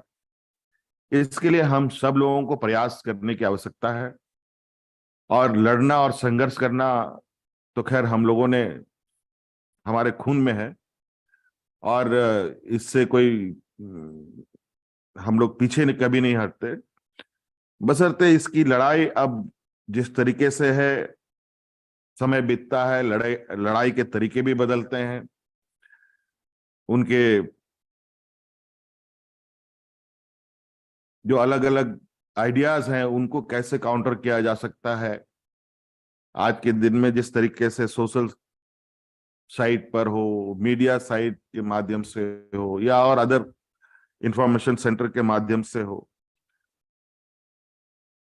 अगर सोशल जस्टिस की बातें आवाज करते हो तो आज तो ये भी सुनने के लिए मिलता है कि अगर कोई सोशल जस्टिस की बात करता है वो तो या तो जेल में बंद हो जाता है, या उसको कोई अनेकों तरीके से प्रताड़ना भी मिलती है। और इस संदर्भ में हमने देखा कई लेखक, कई समाज सेवी लोगों को आज अलग अलग तरीके से परेशान भी किया गया है। जो वर्तमान परिस्थिति की आवाज बुलंद करने का प्रयास कर रहे हैं उनको भी दबाने का प्रयास हो रहा है। और आज शायद फिजिकल हम इतने लोग एकत्रित ना हो पाते, लेकिन आज तकनीक की व्यवस्थाओं का सहारा लेते हुए आज स्टालिन साहब ने इतने बड़े समूह को एक प्लेटफॉर्म में रखा। इसके लिए मैं बहुत बहुत धन्यवाद इनको देना चाहूंगा कि इसी समूह को और कितना हम लोग बड़ा कर सकें और कितनी मजबूती से अपने इस लोकतंत्र और संविधान को बचाने का एक मजबूत प्रयास हम लोगों का हो। इसके लिए जो सुझाव और जो आइडिया उभर के आएंगे, निश्चित रूप से हम सभी लोग, मैं उसके साथ रहूंगा और इस देश के जो मूल भावना है, जो मूल आत्मा है, उसको कैसे बचाना हो, उसके लिए जो भी संघर्ष करना होगा, उसके लिए हम बतौर झारखंड मुक्ति मोर्चा के रिप्रेजेंटेटिव होने के नाते बिल्कुल मैं आज इस प्लेटफॉर्म के साथ खड़ा हूं। और मेरे से काफी बड़े अनुभवी लोग आज इस प्लेटफॉर्म पे हैं। कई दशक, कई वक्त इन लोगों ने देखा है इस देश को बनते बिगड़ते, उतार चढ़ाव। हम लोग न्यू कमर हैं, हम लोग पॉलिटिकल फील्ड के एक न्यू जनरेशन के रूप में खड़े हैं और कहीं ना कहीं इस बात को हम समझ रहे हैं कि वर्तमान राजनीति हमारे आने वाली पीढ़ी के लिए बेहतर भविष्य लेकर नहीं, बल्कि उसको अंधकार में ले जाने का पूरा प्रयास है। आज एक हमारे आने वाली पीढ़ी के सामने पर्दा डाला जा रहा है जहां उसको ये समझ में नहीं आ रहा है कि आज उसको नौकरी चाहिए, उसको रोजगार चाहिए, बल्कि आज ऐसा लग रहा है कि लोग एक दूसरे का खून का प्यासा हुए पड़े। हम लोग अभी हाल फिलहाल में त्योहारों का दौर चल रहा है और उन त्योहारों के दौर में कई ऐसी चीजें उभर के आ रही हैं कि जहां हम अलग अलग राज्यों की घटनाओं को लेकर ये कहीं ना कहीं एक सुनियोजित षड्यंत्र है, बिल्कुल स्पष्ट दिखता है। कुछ लोग इसके पीछे लगे हैं जो अपने हिडन एजेंडा को कंप्लीट करने में लगे हैं। लेकिन एनीवे हम लोग मुझे लगता है एक अच्छी शुरुआत है और जितने भी महानुभाव हैं सभी लोगों की बातें जब एक साथ जुड़ के आएंगी तो कुछ ना कुछ बेहतर परिणाम जरूर आएगा। लेकिन हम लोगों ने सोशल जस्टिस पर बहुत जोरदार काम किया है। यूनिवर्सल पेंशन हम लोगों ने यहाँ इम्प्लीमेंट किया। ST SC OBCs की बच्चों को फॉरेन एजुकेशन के लिए 100% स्कॉलरशिप स्टेट गवर्नमेंट दे रही है। हम यहाँ के ST SC OBCs के बच्चों को इंजीनियरिंग, मेडिकल, जज, चाहे वो जजेस की एजुकेशन लेना हो या फिर पत्रकारिता करना चाहता हो, उसके लिए 100% स्कॉलरशिप का भी हम लोगों ने प्रोविजन किया है। बल्कि इवन लोकल लेवल में लोकल एम्प्लॉयमेंट प्राइवेट कंपनियों में कैसे फिक्स हो, इसके लिए भी हमने रूल बनाया कि मिनिमम 75% प्राइवेट कंपनी में लोकल लोगों को एम्प्लॉयमेंट मिले। इसके लिए भी हम लोगों ने रूल फ्रेम किया, ताकि उस रूल को लेकर के हम जितने भी यहाँ पर हमारे इंडस्ट्रीज हैं उन सब जगहों पर एक लिमिट तक कम से कम हमारे लोकल लोग एम्प्लॉय हो। तो हम लोग अपने लेवल पर जितनी चाहते हैं उतना हम कर रहे हैं, लेकिन ये विषय बेसिकली देश से भी जुड़ा है, इसलिए बड़े पैमाने में बदलाव की आवश्यकता है। मुझे लगता है आप सब लोग इस पर बेहतर निर्णय के साथ हम लोग आगे फिर मिलेंगे। आज के इस संक्षिप्त मीटिंग में इतनी बातें कह करके मैं अपनी बातों को समाप्त करता हूं। बहुत बहुत धन्यवाद। Thank you. जोहार। Thank you, sir. I now invite the chief guest of this evening's function, Honorable Mr. MKStalin, Chief Minister of Tamil Nadu and President of the Dravida Munnetra Kazhagam, to deliver the presidential address.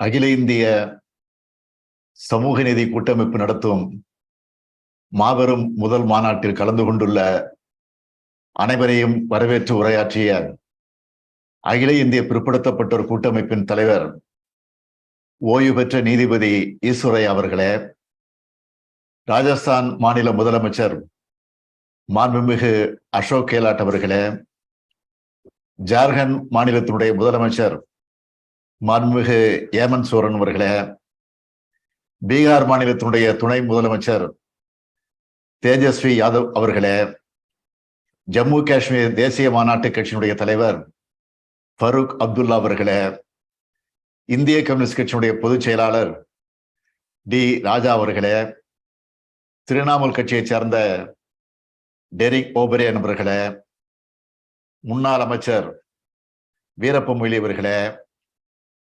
தமிழ்நாட்டிலிருந்து பங்கெடுத்திருக்கக்கூடிய மதச்சார்பற்ற முற்போக்கு கூட்டணி கட்சி தலைவர்களான ஐயா ஆசிரியர் அவர்களே, அண்ணன் வைகோ அவர்களே, சகோதரர் தொல் திருமாவளவன் அவர்களே, பேராசிரியர் ஜவஹர்லால் அவர்களே, சகோதரர் ஈஸ்வரன் அவர்களே, சகோதரர் வேல்முருகன் அவர்களே, திராவிட முன்னேற்ற கழகத்தைச் சார்ந்த நாடாளுமன்ற உறுப்பினர்கள் TR பாலு அவர்களே, கனிமொழி அவர்களே, திருச்சி சிவா அவர்களே, ராஜா அவர்களே, வில்சன் உள்ளிட்ட நாடாளுமன்ற உறுப்பினர்களே, காணொலி வாயிலாகவும் நேரிலும் வந்து உரையாற்றி இருக்கக்கூடிய பல்வேறு அரசியல் கட்சி மற்றும் பல்வேறு அமைப்புகளை சார்ந்திருக்கக்கூடிய தோழர்களே, சமூக நீதியில் அக்கறை கொண்ட பெருமக்களை உங்கள் அனைவருக்கு நான் வணக்கம் தெரிவிக்கிறேன். அகில இந்திய சமூக கூட்டமைப்பினுடைய சார்பில் இந்த இணைய வழி கருத்தரங்கை ஏற்பாடு செய்துள்ள கழகத்தின் மாநிலங்களவை உறுப்பினர் மூத்த வழக்கறிஞர் வில்சன் அவர்களுக்கு நான் முதலில் நன்றி தெரிவித்துக் கொள்கிறேன். அரசியல் நடவடிக்கைகளை விட சமூக நீதி நடவடிக்கைகளில் அதிக அக்கறை கொண்டவர் நம்முடைய வழக்கறிஞர் வில்சன் அவர்கள். அதனால்தான் இதனை அகில இந்திய முழுமைக்குமான மாநாடாக இதனை ஒருங்கிணைத்திருக்கிறார். ஒட்டுமொத்த இந்தியாவையும் இணையத்தால் இணைத்துள்ளோம். சமூக நீதி நம்மை எல்லாம் இணைத்துள்ளது. மாநிலத்தின் முதலமைச்சர்கள், அகில இந்திய அரசியல் கட்சி தலைவர்கள், மாநில கட்சியினுடைய தலைவர்கள், நாடாளுமன்ற சட்டமன்ற உறுப்பினர்கள், முன்னாள் நீதியரசர்கள், மூத்த வழக்கறிஞர்கள் இணைந்துள்ளோம். சமூக நீதியை காக்கும் கடமை நமக்குத்தான் இருக்கிறது. அதனால்தான் இணைந்துள்ளோம். The struggle for attainment of social justice is not an issue of a single state. It is not an issue of a set of a few states. It is an issue concerning all states, and it is associated with the structure of Indian society. There might be differences in the degree of problems along caste and class lines in each state, but the core of the issue is the same. That is gross discrimination. Wherever there is discrimination, exclusion, untouchability, slavery, injustice, the medicine that can cure up these poisons is social justice. Like how the toxin of the snake is treated with antitoxin prepared with the same snake toxin. People discriminated by caste are uplifted by the same caste. That is the social justice ideal of reservations. இந்த சமூக நீதி கருத்தியலும் யார் எந்த நோக்கத்துக்காக பயன்படுத்துகிறார் என்பதை பொறுத்து அதன் வெற்றியும் பலனும் இருக்கும். சமூக ரீதியாக, கல்வி ரீதியாக புறக்கணிக்கப்பட்டவர்களை கைதூக்கி விடுவதுதான் சமூக நீதி. சமூக ரீதியாகவும் கல்வி ரீதியாகவும் பின்தங்கியவர்கள் என்பதுதான் அரசியலமைப்பு சட்டத்தின் சமூக நீதி வரையறை. இந்திய அரசியலமைப்பு சட்டத்தின் 340வது பிரிவில் சோசியலி அண்ட் எஜுகேஷனலி என்பதுதான் வரையறையாக உள்ளது. அதே சொல்தான் அரசியலமைப்பு சட்டத்தின் திருத்தத்திலும் சொல்லப்பட்டது. அதாவது சமூக நீதி எனப்படும் இடஒதுக்கீடு என்பதே சமூக ரீதியாகவும் கல்வி ரீதியாகவும் பின்தங்கியவர்களுக்கு தரப்பட வேண்டும் என்பதுதான் இந்திய அரசியலமைப்பு சட்ட வரையறை. இந்த திருத்தத்துக்கு காரணமான மாநிலம் அன்றைய சென்னை மாகாணம். இந்த திருத்தத்துக்கு காரணமான தலைவர்கள் தான் தந்தை பெரியாரும் பேரறிஞர் அண்ணா அவர்களும். சமுதாயத்திலும் கல்வியிலும் பிற்படுத்தப்பட்டவராக இருக்கும் எந்த சமூகத்தோருக்கும் செய்யும் சலுகைகளை அரசியல் சட்டத்தின் எந்த பிரிவும் தடுக்காது என்பதுதான் அரசியலமைப்பு சட்டத்தில் செய்யப்பட்ட 15(4) என்ற முதலாவது திருத்தம். இந்த திருத்தத்துக்கு காரணம் ஹாப்பினஸ் இன் மெட்ராஸ் அதுதான் என்று நாடாளுமன்றத்திலே சொன்னார் அன்றைய பிரதமர் நேரு அவர்கள். அதனால்தான் சமூக நீதியை நிலைநாட்டுவதில் நாங்கள் கவனமாக இருக்கிறோம்.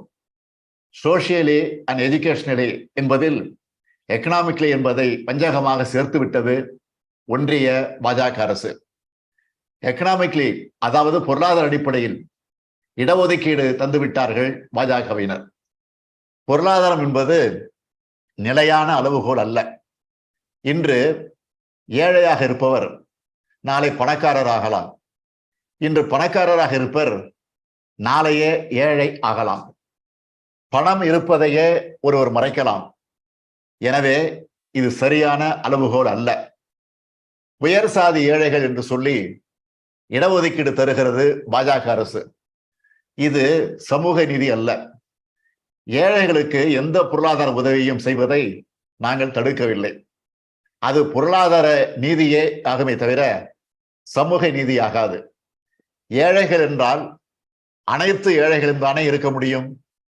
அதில் என்ன உயர் சாதி ஏழைகள்? ஒடுக்கப்பட்ட சாதி ஏழைகளை புறக்கணிப்பதே சமூக அநீதி அல்லவா? அதனால்தான் பொருளாதார அளவுகோலை இடஒதுக்கீட்டில் நாங்கள் எதிர்க்கிறோம். உயர் சாதியில் இருக்கும் ஏழைகளுக்கு 10 விழுக்காடு இடஒதுக்கீடு வழங்குவது ஒன்றிய பாஜக அரசின் திட்டம். இடஒதுக்கீடு வழங்குவதால் தகுதி போய்விட்டது, திறமை போய்விட்டது என்று இதுவரை சொல்லி வந்த சிலர் இந்த இடஒதுக்கீட்டை மட்டும் ஆதரிக்கிறார்கள். இதன் வன்மமான எண்ணத்துக்கு அதிகம் விளக்கம் சொல்ல தேவையில்லை. இடஒதுக்கீடு மூலமாக அனைத்து சமூக மக்களும் படித்து விடுகிறார்கள், வேலைக்கு போய்விடுகிறார்கள் என்ற வன்மம் தான் தகுதி போய்விட்டது. திறமை போய்விட்டது என்று சொல்ல வைக்கிறது. 10 விழுக்காடு இடஒதுக்கீடு தருவதால் தகுதி போகாதா? திறமை போகாதா? 100 ஆண்டுகளுக்கு முன்னால், 200 ஆண்டுகளுக்கு முன்னால் உயர் சாதியினர் மட்டுமே படிக்கலாம் என்ற காலம் இருந்ததல்லவா? அதனை உருவாக்க நினைக்கிறார்கள். இதனை தடுக்க வேண்டும். சமூக நீதி என்ற பெயரால் சமீபத்தில் கர்நாடக மாநிலத்தில் செய்யப்பட்ட செயல்களை நீங்கள் அனைவரும் அறிந்திருப்பீர்கள். இஸ்லாமியர்களுக்கான தனி இடஒதுக்கீடு முழுமையாக ரத்து செய்யப்பட்டுள்ளது. அவர்களை உயர் சாதி ஏழைகள் என்ற பிரிவில் சேர்த்துள்ளார்கள். இஸ்லாமியரிடமிருந்து பறித்து வேறு 2 சமூகத்துக்கு பிரித்து கொடுத்து இஸ்லாமியர்களுக்கும் அந்த சமூகத்துக்கும் மோதலை உருவாக்கி இருக்கிறார்கள். அதே போல பட்டியலின மக்களுக்குள் பாகுபாடு காட்டப்பட்டுள்ளது. நடக்க இருக்கும் கர்நாடக மாநில சட்டமன்ற தேர்தலை மனதில் வைத்து இதனை செய்துள்ளார்கள். பாஜகவுக்கு வாக்களிப்பவர்கள் வாக்களிக்காதவர்கள் என்று நினைத்து இந்த பாகுபாடு செய்யப்பட்டுள்ளது. வெளிப்படையாகவே சமூக நீதி கொலை செய்யப்பட்டுள்ளது கர்நாடகாவில். பட்டியலின மக்களின் இடஒதுக்கீடு முறையாக வழங்கப்பட வேண்டும். பிற்படுத்தப்பட்டோர், மிகவும் பிற்படுத்தப்பட்டோர் இடஒதுக்கீடு முறையாக வழங்கப்பட வேண்டும். சிறுபான்மையினர் இடஒதுக்கீடு முறையாக வழங்கப்பட வேண்டும். நீதித்துறையில் இடஒதுக்கீடு செயல்பாட்டிற்கு வர வேண்டும். இதர பிற்படுத்தப்பட்ட சமுதாயத்தினருக்கு பதவி உயர்வில் இடஒதுக்கீடு உறுதி செய்யப்பட வேண்டும். சாதிவாரி கணக்கெடுப்பினை ஒன்றிய அரசு நடத்தி அதன் தரவுகளை வெளியிட வேண்டும். இவற்றை அகில இந்திய ரீதியில் கண்காணிக்க வேண்டும். மாநில அளவிலும் கண்காணிக்க வேண்டும். சமூக ரீதியாகவும் கண்காணிக்க வேண்டும். திராவிட முன்னேற்ற கழகம் ஆட்சிக்கு வந்ததும் ஆதிதிராவிட பழங்குடியினர் ஆணையத்தை அமைத்தது. சமூக நீதி ஆணையத்தை அமைத்தது. சமூக நீதி கண்காணிப்பு குழுவை அமைத்தது. இந்த கண்காணிப்பு குழு கல்வி, வேலைவாய்ப்பு, பதவிகள், பதவி உயர்வுகள், நியமனங்கள் ஆகியவற்றில் சமூக நீதி அளவுகோல் முறையாக முழுமையாக பின்பற்றப்படுகிறதா என்பதை கண்காணிக்கும், வழிகாட்டும், செயல்படுத்தும். இவை சரியாக நடைமுறைப்படுத்தப்படாவிட்டால் உரிய நடவடிக்கை எடுக்க அரசுக்கு பரிந்துரை செய்யும். அந்த வகையில் அரசு அலுவலர்கள், கல்வியாளர்கள், சட்ட வல்லுநர்கள் கொண்டு குழு அமைக்கப்பட்டுள்ளது. Such committees should be established in all the states. I appeal to political leaders in all states to take up this initiative. We should collectively spearhead the resolutions to be passed in this meeting. திமுக சார்பில் இன்றைய இளைய தலைமுறையினருக்கு சமூக நீதி வரலாற்றை எடுத்துச் சொல்லும் வகையில் ஸ்டடி சர்க்கிள்ஸ் ஆரம்பித்து கூட்டங்களை நடத்தி வருகிறோம். இந்த இணைய மாநாட்டில் பங்கேற்றுள்ள அனைவரும் அவரவர் மாநிலங்களில் தந்தை பெரியார், புரட்சியாளர் அம்பேத்கர், மகாத்மா ஜோதிராவ் பூலே போன்ற சமூக சீர்திருத்தவாதிகளின் பெயர்களில் ஸ்டடி சர்க்கிள்ஸ் துவங்கி நாடு முழுவதும் உள்ள இளைஞர்களுக்கு சமூக நீதி பற்றிய புரிதலையும் விழிப்புணர்வையும் ஏற்படுத்திட வேண்டும். இந்தியா முழுமைக்கும் கூட்டாட்சியை, மாநில சுயாட்சியை, மதச்சார்பின்மையை, சமத்துவத்தை, சகோதரத்துவத்தை, சமதர்மத்தை, சமூக நீதியை நிலைநாட்ட நாம் குரல் கொடுத்தாக வேண்டும். அது வெறும் குரலாக மட்டும் இருக்க முடியாது. தனித்தனி குரலாக மட்டும் இருந்தால் பயனில்லை. கூட்டு குரலாக, கூட்டணை குரலாக அமைய வேண்டும். However, idealistic and ideology may be, for it to succeed, the unity among the parties which has accepted the ideology is of great importance. Such a unity is not enough. If it is in only few states, it has to happen in every state. It has to be for the whole of India. It is for that unity. Federation like this will serve as the foundation. Let's fight together to create an India of social justice, an India of equal justice, an India of brotherhood. நன்றி, வணக்கம்.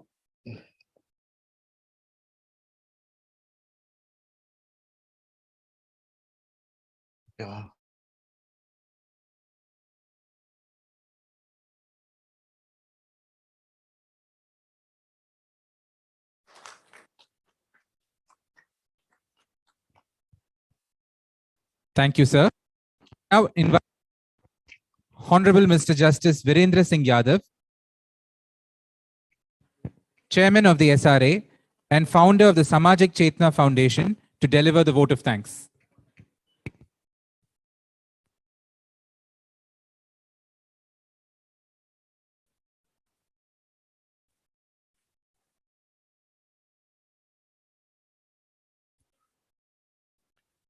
Respected dignitaries, online and off the line, I feel pleasure having an opportunity for vote of thanks to all the esteemed participants in this first national conference of All India Federation for Social Justice on taking forward the struggle for social justice and joint national program for social justice movement. I feel pleasure to thanks having an opportunity for MKStalin, the Chief Minister esteemed of Tamil Nadu, for the ideology of formation of All India Federation for Social Justice. I will further like to thank forward to Honorable Justice struggle we for social justice and delivered national welcome address of the social justice, the valuable views. I will like to pleasure to thanks convener of team of Tamil Nadu Revolution Alliance for the ideology national formation of All India Federation for all the social justice. I will further line delivering the thanks forward to Honorable Justice struggle we for social justice, Honorable Minister delivered national welcome address of the social justice, the valuable views. I will like to pleasure to thanks convener of team of Tamil Nadu Revolution for the ideology national formation of All India Federation for all social justice. I will further line delivering the thanks forward to Honorable Justice struggle we for social justice, Honorable Minister delivered national welcome address of the justice, the valuable views. I will like to pleasure to thanks convener of team of Tamil Nadu Revolution for the ideology national formation of All India Federation for all social justice. I will further line delivering the thanks forward to Honorable Justice struggle we for social justice, Honorable Minister delivered national welcome address of the valuable views. I will like to pleasure thanks convener of team of Tamil Nadu Revolution for the ideology national formation of variant